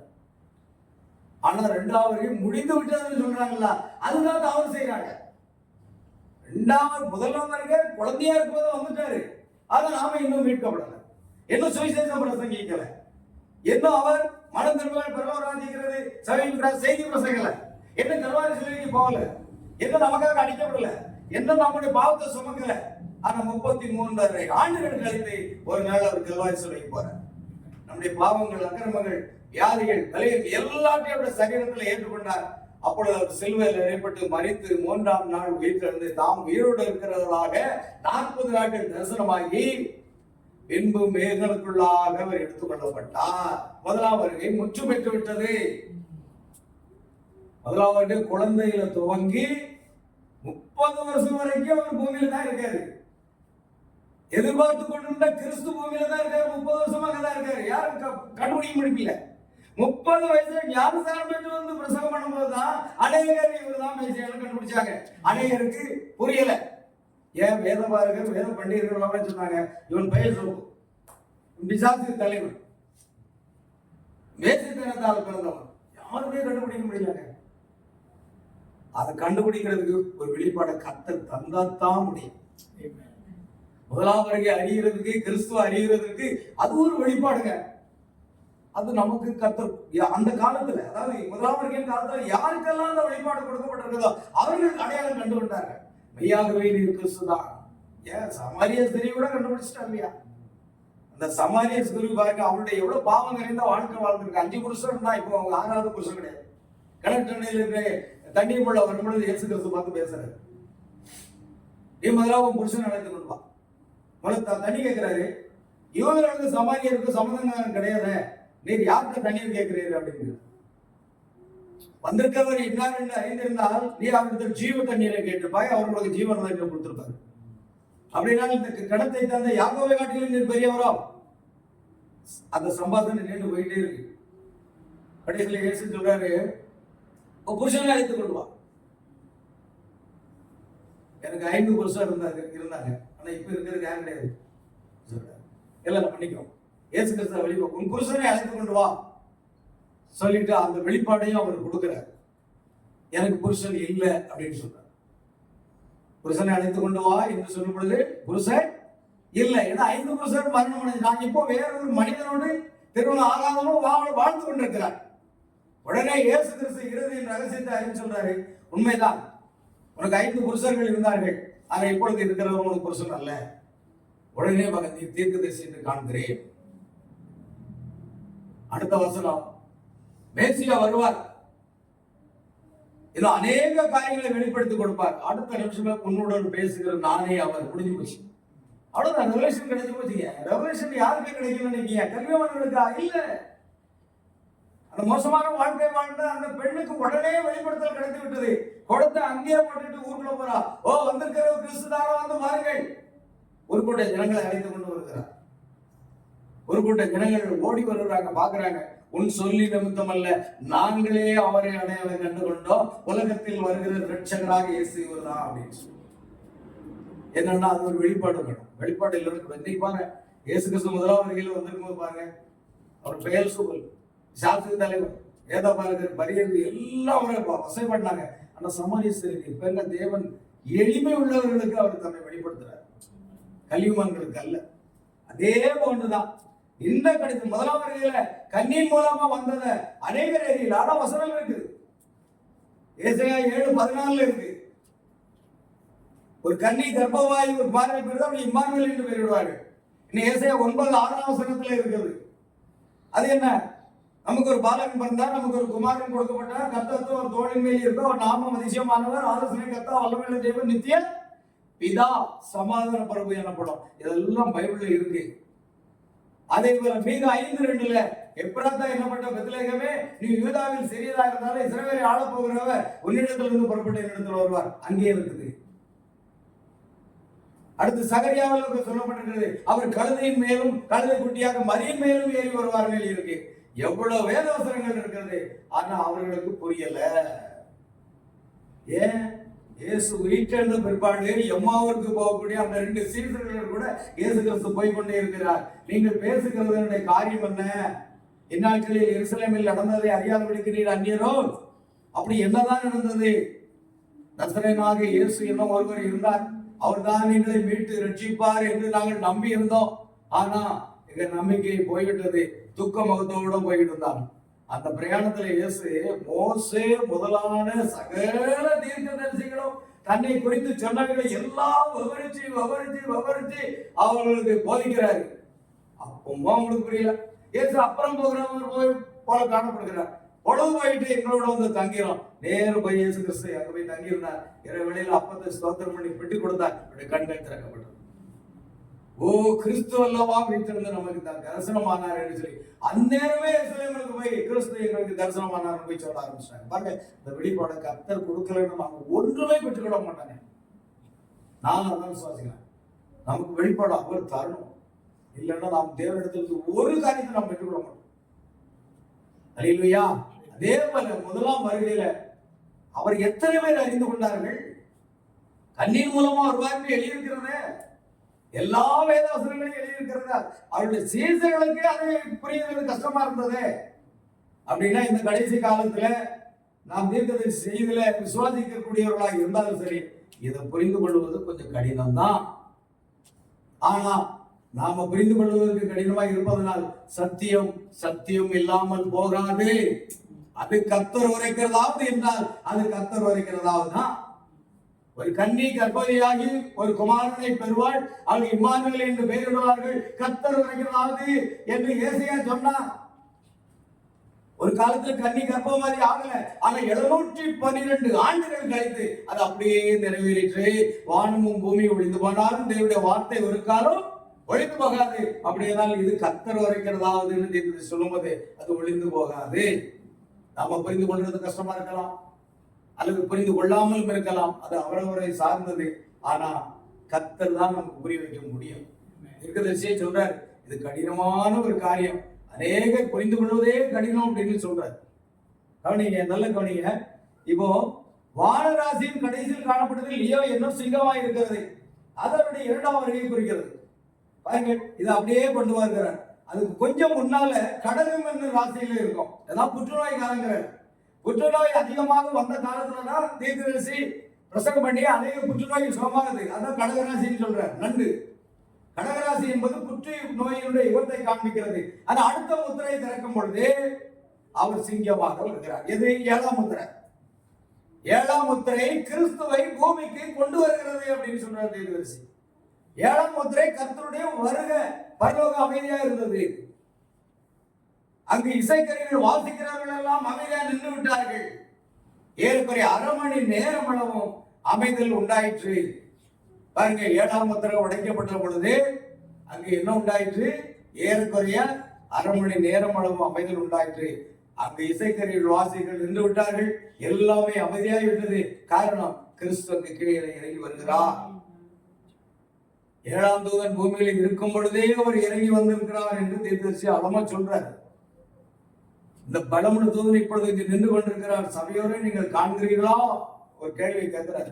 அவர் அல்ல, பெண்காம் அல்ல, 7ஆம் தூதன் பலமுள்ள தூதன் அல்ல, 7ஆம் தூதன் மனுஷகுமாரன் அல்ல, 7ஆம் தூதன் மனுஷகுமாரனை வெளிப்படுத்துகிறார். நீங்க அங்கேயும் மிஸ் பண்ணிட்டாங்க. அப்போ பிரணாமம் தான் யாரா இருக்கணும்? கிறிஸ்துவா இருக்கணும்னு சொல்லிட்டு பிரணாம் கிறிஸ்துவ ஒரு போதகம் வந்துச்சு பாருங்க. அது இங்கதான் வந்தது. தவறான போதகம். பிரணாம் அப்படி சொல்லல. கடைசி காலத்தின் ஆவியின் அபிஷேகம் பெற்றுள்ளவர்கள் என்ற செய்தியில நீங்க பாத்தீங்கன்னா அவர்களை இங்க வைத்திருக்கலாம் நினைக்கிறேன். அதுல என்ன சொல்லி இருக்கிறார் அப்படின்னு சொன்னா, 7ஆம் தூதன் மனுஷகுமாரன் அல்ல, 7ஆம் தூதன் கிறிஸ்துவும் அல்ல. அப்ப அந்த ஆங்கிலத்தில் சொல்றாரு, I am not the son of man but I am a son of man, I am a Christ. நாளைக்கு முடிஞ்சா இதை கொஞ்சம் டீப்பா பார்க்கலாமா? நிறைய காரியம் இருக்கு. நான் இதை பார்த்து இந்த காரியத்தை கொண்டு போயிட்டு 4 மணி நேரத்தில் உங்களுக்கு முடிக்கிறேன். நாளைக்கு முடிதான் முடிக்கும். இதெல்லாம் இந்த மணி நேரத்துக்கான செய்தி. சொல்றாரு, பரிசுத்தாவியின் அபிஷேகம் பெற்றது அந்த ஆவிக்குரிய கனிகள் மட்டும் இல்ல, ஆவிக்குரிய கனிகள் பரிசுத்தாவியின் அபிஷேகம் பெற்றதுக்கு அடையாளமா இருந்தாலும் இந்த மணி நேரத்துக்கான செய்தியை விசுவாசிப்பதுதான் உண்மையாகவே நாம் பரிசுத்தாவியின் அபிஷேகம் பெற்றதுக்கு அடையாளம் அப்படின்னு சொல்றாரு. ஏன்னா வெளிப்படுத்தப்பட்ட வார்த்தையை விசுவாசிக்காம எல்லாத்தையும் விசுவாசிச்சு வார்த்தையை விசுவாசிக்காம போயிட்டா என்ன ஆகும்? 3 காரியம் இருக்கு. நீதிமானாக்கப்படுதல், பரிசுத்தமாக்கப்படுதல், பரிசுத்தாவின் அபிஷேகம். 3 காரியத்துக்குள்ள கடந்து வரணும். அவங்க கவனிய. இப்ப நான் ஒரு காரியத்தை சொல்ல போறேன். அப்ப 7 அந்த 12 ராசிகள்ல கடைசியாக செய்தியோ இதை நிறைய செய்தியிலேயே தீர்த்து சொல்றாரு. இன்னொரு செய்தி, ஓர் பரிபூர்ண மனிதனின் வளர்ச்சி என்ற செய்தியில 318 19வது 318வது பத்தியில சொல்றாரு. கடைசி அடையாளம் நண்டு. சரி, அதுதான் புற்றுநோய் காலம். அடுத்த முத்திரை, அதாவது 7ஆம் முத்திரை திறக்கப்படும் போது அது சிம்ம ராசியாக வெளிப்பட்டு கிறிஸ்துவின் 2ஆம் வருகையை குறிக்கின்றதாக இருக்கிறது. அவர் முதலாவது கன்னியின் வயிற்றின் மூலமாக தோன்றி பின்பு சிங்கமாக வருகின்றார். பாருங்க, நாம இது 2வது சொல்லலாமா சொல்லக்கூடாதா அப்படின்னு சொன்னா தீர்க்கதரிசி அப்படித்தான் சொல்லி இருக்கிறார். ஆனால் எடுத்துக்கொள்ளப்படுவதில்லை. 2ஆம் வருகை, 1ஆம் வருகை குழந்தையிலிருந்து ஆரம்பித்து சிலுவையில் அறையப்பட்டு ரத்த சிந்தி மரித்து வேதங்களுடன் எடுத்துக்கொள்ளப்பட்டால் 1ஆம் வருகை நிறைவேறிவிட்டது. அதே போல பலமுள்ள தூதனாக இறங்கி வந்து முத்திரைகளை திறந்து இடிமுழக்கத்தை செய்தியை வெளிப்படுத்தி இது எல்லா ரகசியங்களை வெளிப்படுத்தி விட்டு நம்மை பரிபூர்ணப்படுத்தி எப்பொழுது நம்மை ஆழத்தில் எடுத்துக்கொள்ளப்படுகிறோமோ அப்பொழுது 2ஆம் வருகை நிறைவேறிவிட்டது என்று சொல்ல வேண்டும். அது ப்ராசஸிங் தான். முடிஞ்சு ப்ராசஸிங் நல்ல கவனிச்சுக்கணும். முடியல, முடிஞ்சிட்டு யாராவது 40 கொடுக்காம இருந்தா அது மிகப்பெரிய தவறு அவங்க செய்யறாங்க. தீர்க்கதரிசி அப்படி செய்யல, அப்படி சொல்லவும் இல்லை. 2ஆம் வருகை அதுதான் தீர்க்க சொல்றாரு. The first coming he is a mortal, bleed and die on the cross. 1ஆம் வருகை அவருடைய ரத்தம் சிந்தி மரித்து நம்மை மீட்க வந்தார். 2ஆம் வருகை the second coming is the rapture அப்படின்னு சொல்றாரு. 2ஆம் வருகை என்பது என்னவா இருக்கிறது? எடுத்துக்கொள்ளப்படுதலாக இருக்கிறதுங்கிறார். அப்ப 2ஆம் வருகை எடுத்துக்கொள்ளப்படுதல்னா 1ஆம் வருகை 2ஆம் வருகை பாருங்க. 1ஆம் வருகையில அவர் ரத்தம் சிந்தி மரித்து நம்மை மீட்க வந்தார் அப்படின்னு சொல்லி முடிக்கார். ஆனா ரத்தம் சிந்தி மரிக்கிறதுக்கு 33 வயசு வாலிபனா வரல, குழந்தையா வந்து அந்த நேரம் வந்தபோது சிலுவைக்கு போனார். அதுக்கு ஒரு காலகட்டம் இருந்தது. அது போல 2ஆம் வருகையிலும் என்ன இருக்குதுன்னா ஒரு காலகட்டம் இருக்கிறது. ஏதோ உடனே நம்ம அங்கிருந்து வந்து அப்படியே எடுத்துட்டு போறாரு நம்ம நினைக்கிறோம். இல்லைங்க, நம்மை உரிமையாக்கி நம்ம பரிபூரணப்படுத்தி பரிசுத்தப்படுத்தி முற்றிலும் வார்த்தையாக மாற்றி பின்பு அவர் நம்ம எடுத்துக் கொடுக்கிறார். அப்படின்னா 63ஆம் ஆண்டு தீர்க்கதரிசி இந்த 2ஆம் வருகையின் போது நடைபெறக்கூடிய ஊழியம் சொல்றார். 1ஆம் வருகையின் போது ஒரு ஊழியம் நடந்தது, அதே போல 2ஆம் வருகையின் போது ஒரு ஊழியம் இருக்கிறது. அது ஏசாயா 61 இருக்கு. நாளைக்கு நம்ம அதை பார்க்கலாம். ஏசாயா 61 இருந்து மல்கியா 4, 5, 6 இந்த பாயிண்ட் எல்லாம் நம்ம எடுத்து 7ஆவது முத்திரையில கொண்டு நம்ம முடிக்கலாம். அருமையான ஒரு காரியங்கள் இருக்கிறது பிரியமானவர்களே. உண்மையா சொல்றேன், இதெல்லாம் கர்த்தர் நமக்கு வெளிப்படுத்தி கொடுக்கிறாருன்னா பெரிய கருவை. வேத பண்டிதர்கள் இல்லை, எவ்வளவு பெரிய கல்விமான்கள் இருக்கிறாங்க தெரியுமா? வேதாகம கல்லூரியில் பயிற்சி பெற்ற கல்விமான்கள் இருக்காங்க. அவங்களுக்கு எல்லாம் வெளிப்படுத்தாம இந்த 7ஆம் வகுப்பு படித்த இந்த சாரைய காட்சி விற்கக்கூடிய குடும்பத்துல தெரிந்து கொண்ட அந்த மனிதனுக்கு தேவன் வெளிப்படுத்தி இருந்தார் என்றால் நிச்சயமாக தேவன் நம்மை எவ்வளவாக நேசிக்கிறார் என்பதை பாருங்கள். நமக்கு அது புரிகிறதா? அதுதான் முக்கியம். கவனிங்க ஐயா, நாளைக்கு நம்ம அதை பார்க்க போறோம். ஏசாயா 61 இருந்து எடுத்து முத்திரை கொண்டு வரப்போம். ஏசாயாவில் ஆரம்பிச்சு முத்திரை கொண்டு வரப்போம். வெளிப்படுத்தல விசேஷத்துக்கு கர்த்தர் சித்தமானால் நாளைக்கு நீங்கள் எங்களோடு இருப்பீர்களானால் அந்த செய்தியை உங்களை நான் தெளிவுபடுத்த விரும்புகிறேன். ஒருவேளை உங்களுக்கு தெரிஞ்சிருக்கலாம், இது தெரிஞ்ச செய்தி தானே, இதுல என்ன இருக்குன்னா ஆனா 2 சாட்சி பூர்ணப்படுமே. உங்களுக்கு தெரிந்ததே நாம் பேசியிருக்கோம்னால் சந்தோஷம் தானே அது. அல்லேலூயா. எனக்கு எல்லாம் தெரியும் பேசலங்க, எனக்கு புரிய வைச்சதை உங்களுக்கு நான் புரிய வைக்க முயற்சி பண்றேன். அதுதான் செய்தி. தீர்க்கதரிசி மூலமாக வெளிப்படுத்தப்பட்ட தேவனுடைய செய்தி. செய்தியாளன் பிரணாமம் காத்தது பலப்படுத்துவதனால் செய்தியாளனா இறங்கி வந்து அதை வெளிப்படுத்தி கொடுக்குறாரு. அப்படின்னா இங்க பாருங்க, 7ஆவது முத்திரையை திறக்கும் போது அது சிம்ம ராசியாக வெளிப்பட்டு அது கிறிஸ்துவின் 2ஆம் வருகையை குறிக்கிறது. முதல்ல ஒரு பாயிண்ட் வார்த்தை, இப்ப 2வது பரிபூர்ண மனிதனுடைய வளர்ச்சி. அதுலயும் சொல்றாரு. ஆகையால் 1வது கண்ணீர் மூலமாக வழியில் தோன்றி பின்பு சிங்கமாக வருகிறார். அடுத்த இயற்கை நாம அந்த காரியத்து வரும். இயற்கைக்கு மேம்பட்ட மேகம் இல்லையா? நம்ம முத்திரைகளின் புத்தகத்துல நம்ம பார்க்கிறோம் இல்லையா? இயற்கைக்கு மேம்பட்ட மேக ஸ்தம்பம் அப்படின்னு நம்ம பிரிண்ட் பண்ணி நமக்கு அனுப்புறாங்க.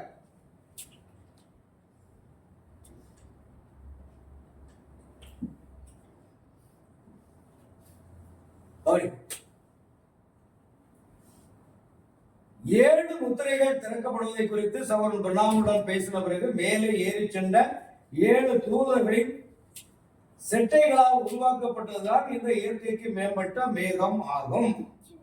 அதான் இப்ப நம்ம வச்சிருக்கோம். இயற்கைக்கு மேம்பட்ட மேகம் இதுதான் நம்ம பார்க்கிறோம். அங்க இந்த பாஸ்டர் இங்க வச்சிருக்கிறாங்களோ அதுதான். அதாவது இயற்கைக்கு மேம்பட்ட மேகம்ங்கிறது என்ன அப்படின்னா, பிப்ரவரி மாதம் 1928ஆம் தேதி 1966 அன்று சூரிய அஸ்தமன நேரத்தில் பிளேக் ஸ்டாப் அரிசோனாவின் மேல் இந்த மகத்தான மேகம் புகைப்படம் எடுக்கப்பட்ட போது இது 26 மைல்கள் உயரமும் 30 மைல்கள் அகலமும் வாய்ந்ததாக இருந்தது. இப்புகைப்படமானது முதல் முறையாக மே 17, 1963 அன்று லைவ் பத்திரிகையில் அச்சிடப்பட்டது. சொல்றாரு. இது எப்பொழுதுன்னா அது 26 மைல்கள் உயரமும் 30 மைல்கள் அகலமும் கொண்டதாக இந்த மேகஸ்தம்பம் இருந்ததுன்னு சொல்றார். இது கர்த்தர் இறங்கி வந்த காட்சி அப்படின்னு செய்தியில சொல்றார். நம்ம பார்க்கிறோம். இயற்கைக்கு மேம்பட்டு சூரியன், இது சூரிய உதயம். அடுத்த செய்தியில உள்ள காரியத்தை நம்ம சொல்ல போறோம். ஆகவே அது என்னவென்று அவர்களுக்கு தெரியாது. பாத்தீங்களா, இந்த புகைப்படத்தை அவர்கள் புகைப்படம் எடுத்தார்கள்.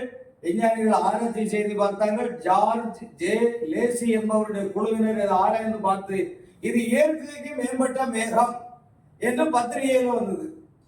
லைஃப் பத்திரிகையிலும் இன்னொரு பத்திரிகை, 2 பத்திரிகையிலும் அது வெளிவந்தது. நல்லா கவனிக்கணும். அவங்க அது தலைப்பு என்ன கொடுத்திருக்காங்க, இயற்கைக்கு மேம்பட்ட மேகம் அப்படிங்கிற தலைப்பு மட்டும் தான் கொடுத்தாங்க. அது கண்டுபிடிக்க முடியல. இப்ப தீர்க்கதரிசிக்கு என்ன சொல்றாங்க, ஆகவே அது என்னவென்று அவர்களுக்கு தெரியாது, ஆனால் நமக்கு தெரிந்திருக்கிறது. இந்த பக்கமாக திருப்பி பாருங்கள்.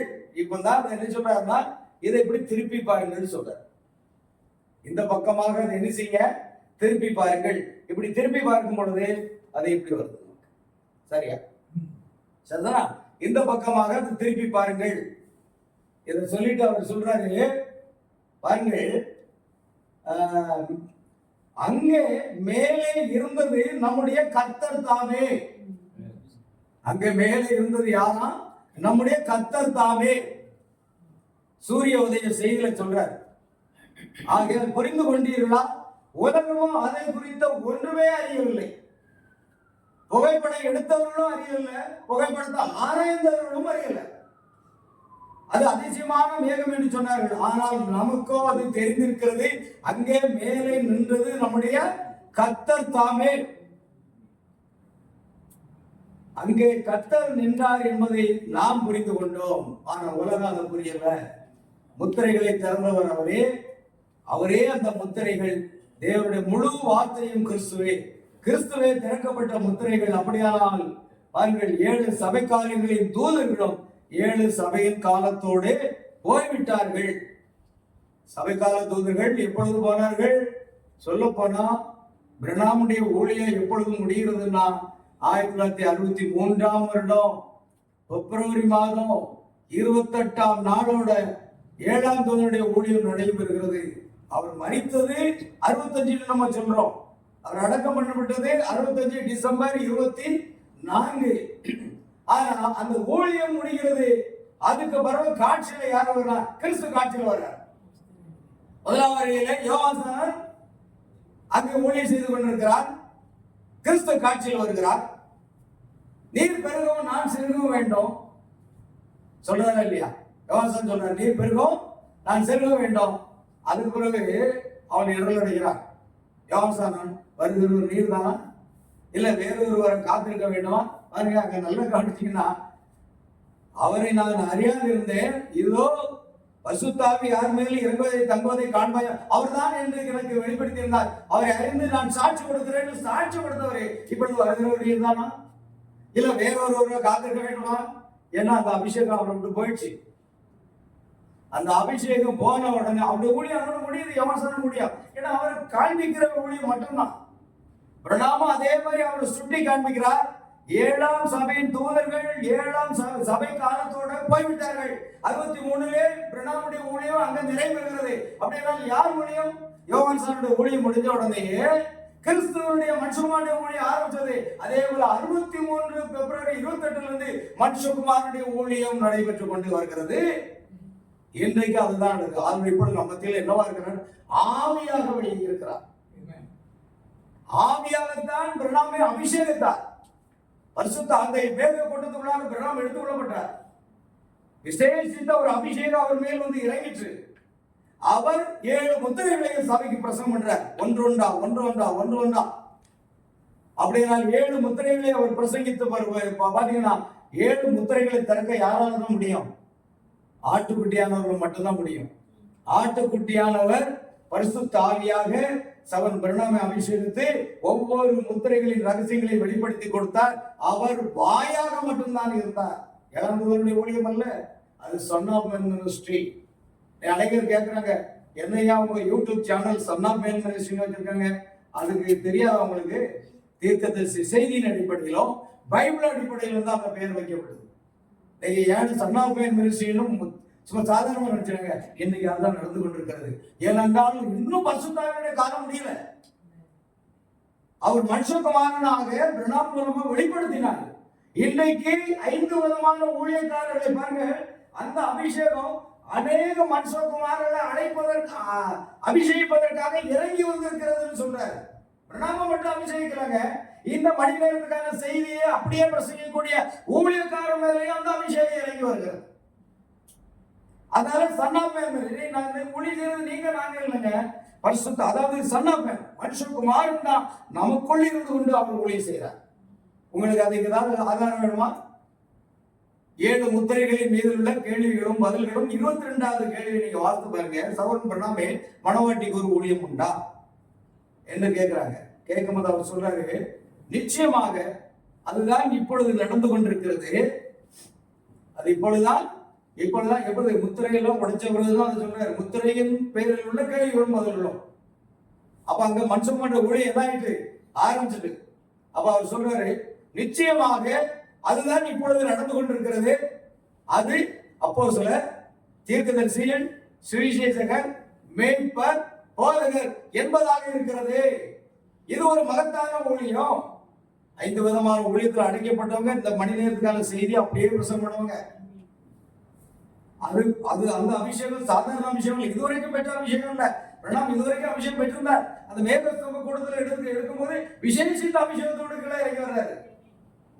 அதே போல இந்த 5 மாதமான ஊழியத்துல இந்த காலத்துக்குரிய இந்த மணி நேரத்துக்கான செய்தியை பிரசங்கிக்கிற ஊழியக்காரர்கள் ஒவ்வொருவரையும் அவர் அபிஷேகிக்கிறார். அபிஷேகத்தை அப்படியே பயன்படுத்துகிறார். அவர்கள் வார்த்தையை தவிர வேற எதையும் பேச மாட்டாங்க, எந்த வெளிப்பாடுகளையும் பேச மாட்டாங்க. நல்லா படிச்சுக்கிட்டு. ஏன்னா அது சன் ஆஃப் மேன் மினிஸ்ட்ரி, அது மனுஷகுமாரனுடைய ஊழியம். ஏன்னா யோவாசானுடைய ஊழியம் முடிஞ்சத மனுஷகுமாரனுடைய ஊழியம் வந்தது. இப்படி பிரணாமுடைய ஊழியம் முடிஞ்சது. அவரும் சொல்றாரு முத்திரையின் புத்தகத்தை கடைசியில பாருங்க, நாங்கள் இருவர் ஒரே நேரத்தில் இருக்க முடியாது, அப்படி இருந்தால் அவர் பெருகணும் நான் சிறுகணும் அப்படின்னு சொல்றாரு. பார்த்திருக்கீங்களா? 7 முத்திரைகளின் புத்தகத்துல கடைசியில ஜெபிக்கும் நாங்கள் இருவர் ஒரே நேரத்தில் இருக்க முடியாதுங்கிறார். ஏன்னா யோவாசானும் இயேசு ஒரே நேரத்தில் இருக்க முடியாது. யோவாசானும் போயாகணும், கிறிஸ்து இருக்கணும். அப்படி 7 போயாகணும், கிறிஸ்து காட்சியில் வரணும். நாங்கள் இருவர் ஒரே நேரத்தில் இருக்க முடியாது, அப்படி இருக்க நேர்ந்தால் அவர் பெருக வேண்டும் நான் சிறுக வேண்டும். யோவான் சொன்னா அதே வார்த்தையை பிரலாம் சொல்றாங்க. அப்படியே இப்பொழுது நடக்கிற ஊழியர்கள் நான் விசுவாசிக்கிறேன், அது சன் ஆஃப் மேன் மினிஸ்ட்ரி தான். அல்லேலூயா. அது என்னுடைய யூடியூப் சேனலுடைய பேர்ல அது இந்த மணி நேரத்துக்கான செய்தியை வெளிப்படுத்தக்கூடிய ஊழியமாக இருக்கிறது. நீங்களும் அதை பயன்படுத்தலாமே. அது எனக்கு சொந்தமானது அல்ல, அது கர்த்தர் அதை வெளிப்படுத்துகிற அவருடைய ஊழியம். ஆகையால் கடைசியாக நான் ஒரு பாயிண்ட் சொல்றேன் பாருங்க. இப்ப இந்த நான் எழுதியிருக்கிறேன், பலமுள்ள தூதனாகிய கிறிஸ்து வெளிப்படுத்தல் 10:1 பிப்ரவரி 28, 1963. எங்க சர்ச்சில் பெரிய ஸ்கிரீன் பெரிய இது போட்டு முன்ன வச்சிருக்கோம். அது முன்னாலே இருந்தா நான் பிரசங்கம் பண்ணுவேன். அப்பொழுது சிறப்பான ஒரு அபிஷேகத்தோடு பேசுவோம். அதுதான் இந்த நான் எந்த இடத்துக்கு போன மாசம் தான் மும்பைக்கு கொண்டு போயிருந்தேன். மும்பையில ஒரு வாரம் மீட்டிங் இருந்தது. இந்த ஒரு வாரம் மீட்டிங்ல இதை எடுத்து பேசும்போது அநேக ஊழியக்காரங்க ஏற்றிருக்காங்க. பர்ஃபெக்டா அந்த செய்தியை நீங்க வார்த்தையில இருந்து கொடுத்துருக்கீங்க, நாங்க எப்படி மறக்க முடியும்? செய்தியில இருந்து எடுத்து கொடுக்குறீங்க, உங்க சொந்த ரெவலேஷன் கிடையாது சொல்லி அநேகர் ஏற்றுக்கொண்டாங்க. அநேக ஊழியக்காரங்க ஏற்றுக்கொண்டாங்க. பிரியமானவர்களே, ஏன்னா மனவாட்டியாக இருந்தா நம்ம வார்த்தைகளை கொண்டு வர சத்திய ஆவியானவர் வரும்பொழுது நம்மை சகல சத்தியத்திலையும் கொண்டு வருவார். அப்படியானா நாம் கால தாமதமாகிவிட்டோம். நாமே சொல்றாரு அவருடைய காலத்திலே நாம் ஏற்கனவே கால தாமதம் ஆகிவிட்டோமோ, நான் நடக்க முடிகிறேன், நான் பதனம் கொள்ள வேண்டும் அப்படின்லாம் பிரசங்கம் பண்றாரு. அப்ப பாருங்க, இதெல்லாம் நடந்து முடிஞ்சது. அதுக்கப்புறமும் கிட்டத்தட்ட எத்தனை வருஷம்? 63க்கு பிறகு இது 2025 வந்துட்டோம் நம்ம. அப்ப நாம எவ்வளவு பதனினவர்களாக வாழ வேண்டும், இந்த உலகத்தை விட்டு நம்மை முற்றிலுமாக வேறு பிடித்து கொண்டு வாழ வேண்டும் என்பதை பாருங்க. எந்த நேரமும் நமக்கு எடுத்துக்கொள்வதில் இருக்கலாம், ஆனா நம்ம ஆயுதமா இருக்கணும். நம்மை சரி செய்ய வேண்டும். நம்ம எதெல்லாம் நம்மை விட்டு எடுத்து தூர எரிய வேண்டுமோ அதெல்லாம் தூக்கி தூர எரிய வேண்டும். பரிசுத்தம் உள்ளவன் இன்னும் பரிசுத்தமாகட்டும், அநியாயம் செய்கிறவன் இன்னும் அநியாயம் செய்யட்டும், ஐனி காலம் செல்லாதே என்று அறிவிக்கிற நேரம்தான் இது அப்படின்னு சொல்றாரு. பாருங்க, இப்ப அழகா சொல்றாரு. கடைசியில நான் சொல்லி முடிக்கிற 2 பாயிண்ட்ல நம்ம டைம் கரெக்டா முடிச்சிருவோம். பாருங்க, 7 சபை காலங்களின் தூதர்களும் 7 சபையின் காலத்தோட போய்விட்டார்கள். சபையின் லவோதிக்கேயா சபையின் காலம் முடிந்து விட்டது என்று அர்த்தம் அல்ல. அதே மாதிரி பரிந்து பேசும் ஊழியம் முடிந்து விட்டது என்றால் பலிபீடத்துல ரத்தம் இல்லைன்னு சொல்றாரு. ஆனா அந்த கடைசி ஆடு உள்ளே வரும் வரைக்கும் அவர்களுக்கு கிருபை இருக்கிறது, அவர்களுக்கு ரத்தம் இருக்கிறது, அவருக்கு பரிந்து பேசக்கூடிய காரியம் இருக்கிறதுன்னு சொல்றாரு. அந்த பாகத்தை வச்சுட்டு அப்பா யாரும் ரட்சிக்கப்பட முடியாதா? யாரும் ரட்சிக்கப்பட முடியாதுன்னு சொல்ல முடியாதுன்னு சொல்லுங்க. முதல்ல நானே ரட்சிக்கப்பட மாட்டேன். ஏன்னா நானே 59ல தானே பிறந்தேன். அப்ப நான் ரட்சிக்கப்படலையே. நான் எனக்கு 4 வயசு இருக்கும். கர்த்தர் இறங்கி வரும்போது எனக்கு என்ன வயசு இருக்கும்? 59, ஒரு 4 வயசுன்னு வைக்கலாம். 4-5 வயசு நடந்திருக்கும். பாஸ்டுக்கு அதோட கொஞ்சம் கூட இருக்கும். அல்லேலூயா. அப்ப பாருங்க, 59ஆம் ஆண்டு பிறந்தேன். அப்ப இந்த மேகஸ்தம் இறங்கும் போது நான் இல்லை, அப்பவுமே பரிந்து பேச ஊழியம் முடிஞ்சுட்டா யாருமே ரட்சிக்கப்படாதுங்க, ரத்தம் இல்லைன்னு சொல்றீங்களா? ஏன் நான் ரட்சிக்கப்படவே கேள்விப்படுகிறியா அப்படின்னா அர்த்தம் என்ன? அதுக்குதான் பிரபலம் சொல்றாரு, நீங்கள் ரட்சிக்கப்பட்டது உண்டானால் அது உலக தோற்றத்துக்கு முன்பாக அப்படிங்கிறாரு. இன்னைக்கு ரட்சிக்கப்படலைங்க, உலக தோற்றத்துக்கு முன்னாலே நம்ம முன்குறிக்கப்பட்டோம். நாம ரட்சிக்கப்பட்டோம். நம்மை முன்குறித்தார், நம்மை அழைத்தார், நம்ம நீதிமான்களார், நம்ம மகிமைப்படுத்தியும் இருக்கிறார். உலக தோற்றத்தை எல்லாத்தையும் அவர் சிந்தையில் முடித்து விட்டார். அதைத்தான் செய்வார். யாருடைய பெயர்லாம் ஜீவ புஸ்தகத்துல எழுதியிருந்தோ, ஒருவேளை நம்முடைய பெயர் உலக தோற்றங்களா எழுதியிருந்தா நமக்காக அவர் பரிந்து பேசி முடித்து விட்டார். அவ்வளவுதான் முடிஞ்சு வச்சு. இது அநேகர் புரிந்து கொள்வது கொஞ்சம் கஷ்டமான காரியம் தான். பிரியமான அந்த செய்தி அப்படித்தான். ஆகிய கடைசியில் அவர் சொல்றாரு பாருங்க, 7 சபையின் தூதர்களும் 7 சபை காலத்தோடு போய்விட்டார்கள், அதை நாம் பார்க்க முடியாது. அவர்கள் அந்த புகைப்படத்தை எடுத்தார்கள், நாம் அல்ல. அங்கே தான் அவர் பிரதம நீதிபதியாக நின்று கொண்டு அவர்தான் அல்பாவும் ஒமேகாவும் என்றும் ஆதியும் அந்தமானவர் என்றும் வெளிப்படுத்தி கொண்டிருக்கிறார். பாத்தீங்களா? இந்த வெள்ளை டோபா என்ன அர்த்தம் சொல்ல முடியல. அந்த பிரணாம் கிட்ட ஒரு வேத பண்டிதர் கேட்கிறார், சவன் பிரணாமி, இந்த வெள்ளை எதுக்காக, அந்த வெள்ளை ஏன் காணப்படுது? அவர் 33 வயசு தானே ஆச்சு, கருப்பு முடியெல்லாம் காணப்பட்டிருக்க வேண்டும், ஏன் வெள்ளை காணப்படுது அப்படின்னா அவர் சொல்றாரு, தீர்த்து சொல்றாரு, ஒரு ஆங்கிலேய நீதிபதிகள் அவர்கள் நியாயத்திற்கு வழங்கும்போது வெள்ளை டோப்பாவை அணிந்திருப்பார்கள். அது நீதிபதி என்பதை வெளிப்படுத்துகிறது. இப்பொழுது அவர் ஆட்டுக்குட்டியாக அல்ல, சிங்கமாக வந்திருக்கிறார். இப்பொழுது நியாயாதிபதியாகவும் வந்திருக்கிறார் அப்படின்னு சொல்றார் தீர்க்கதரிசி. அதுதான் வெள்ளை டோப்பான்னு சொல்றாரு. ஏன் இந்த வெள்ளை காணப்படுகிறது என்றால் அது நீதிபதி அணிந்திருக்கிற டோப்பா. தீர்க்கதரிசி செய்திய நீங்க சொல்ல போனா அதை வாசிக்கணும்னா, இந்த காலத்துல என்ன ஜேம்ஸ் பாண்டு அந்த படம் எடுத்தாலும் அது விறுவிறுன்னு போறதோட செய்தி எவ்வளவு விறுவிறுன்னு போயிட்டு இருக்கு தெரியுமா? அவ்வளவு அருமையா இருக்குது. அவர் நீதிபதியா வருகிறாருன்னு சொல்றாரு. அதுதான் இந்த வெள்ளை டோப்பா. 33 வயசுல உள்ள ஒருவருக்கு இப்படி காணப்படுமா?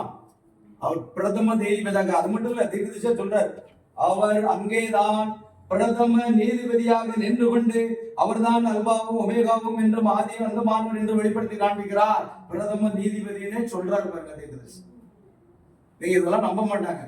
அது மட்டும் இல்ல, இப்பொழுது நியாய தீர்ப்பு போன்ற ஒன்று நடந்து கொண்டிருக்கிறதுன்னு சொல்றாங்க.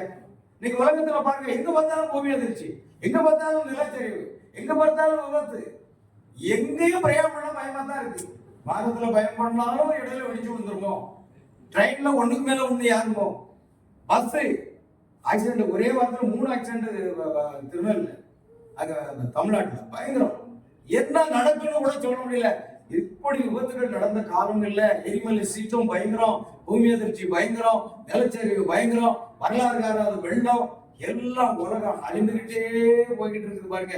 ஏன்னா 1000 வருஷ அரசாட்சிக்காக தேவன் இந்த பூமியை இப்பொழுதே கொஞ்சம் கொஞ்சமாக சுற்றி இழுத்து கொண்டிருக்கிறார் என்று நான் விசுவாசிக்கிறேன். சரிதானா? அல்லேலூயா. நான் முடிக்கலாமா?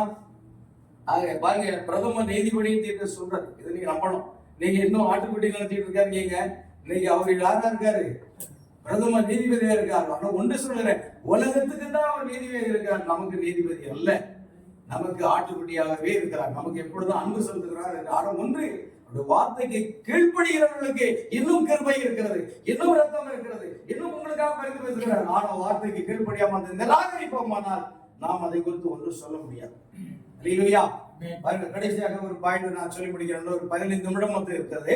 கடைசி காலத்தின் ஆவியின் அபிஷேகம் பெற்றுள்ளவர்கள், இதெல்லாம் 63 முத்திரைகளை உடைத்த பிற்பாடு பிரசங்கிக்கப்பட்ட செய்தி. எப்போது நீங்க செய்தி புத்தகத்தை பார்த்தீங்கன்னா வருஷத்தை முதல்ல பாருங்க. இது 1957, அங்க அந்த அவ்வளவு ரகசியங்கள் இருக்காது.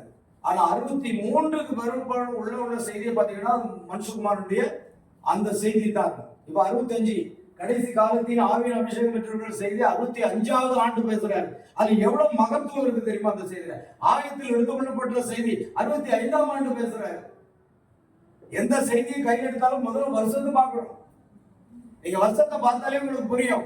அது மச்சமானுடைய ஊழியங்கிறது புரியும். ரொம்ப கரெக்டா பேசுவாரு, ரொம்ப அருமையா இருக்கும் அந்த வார்த்தை.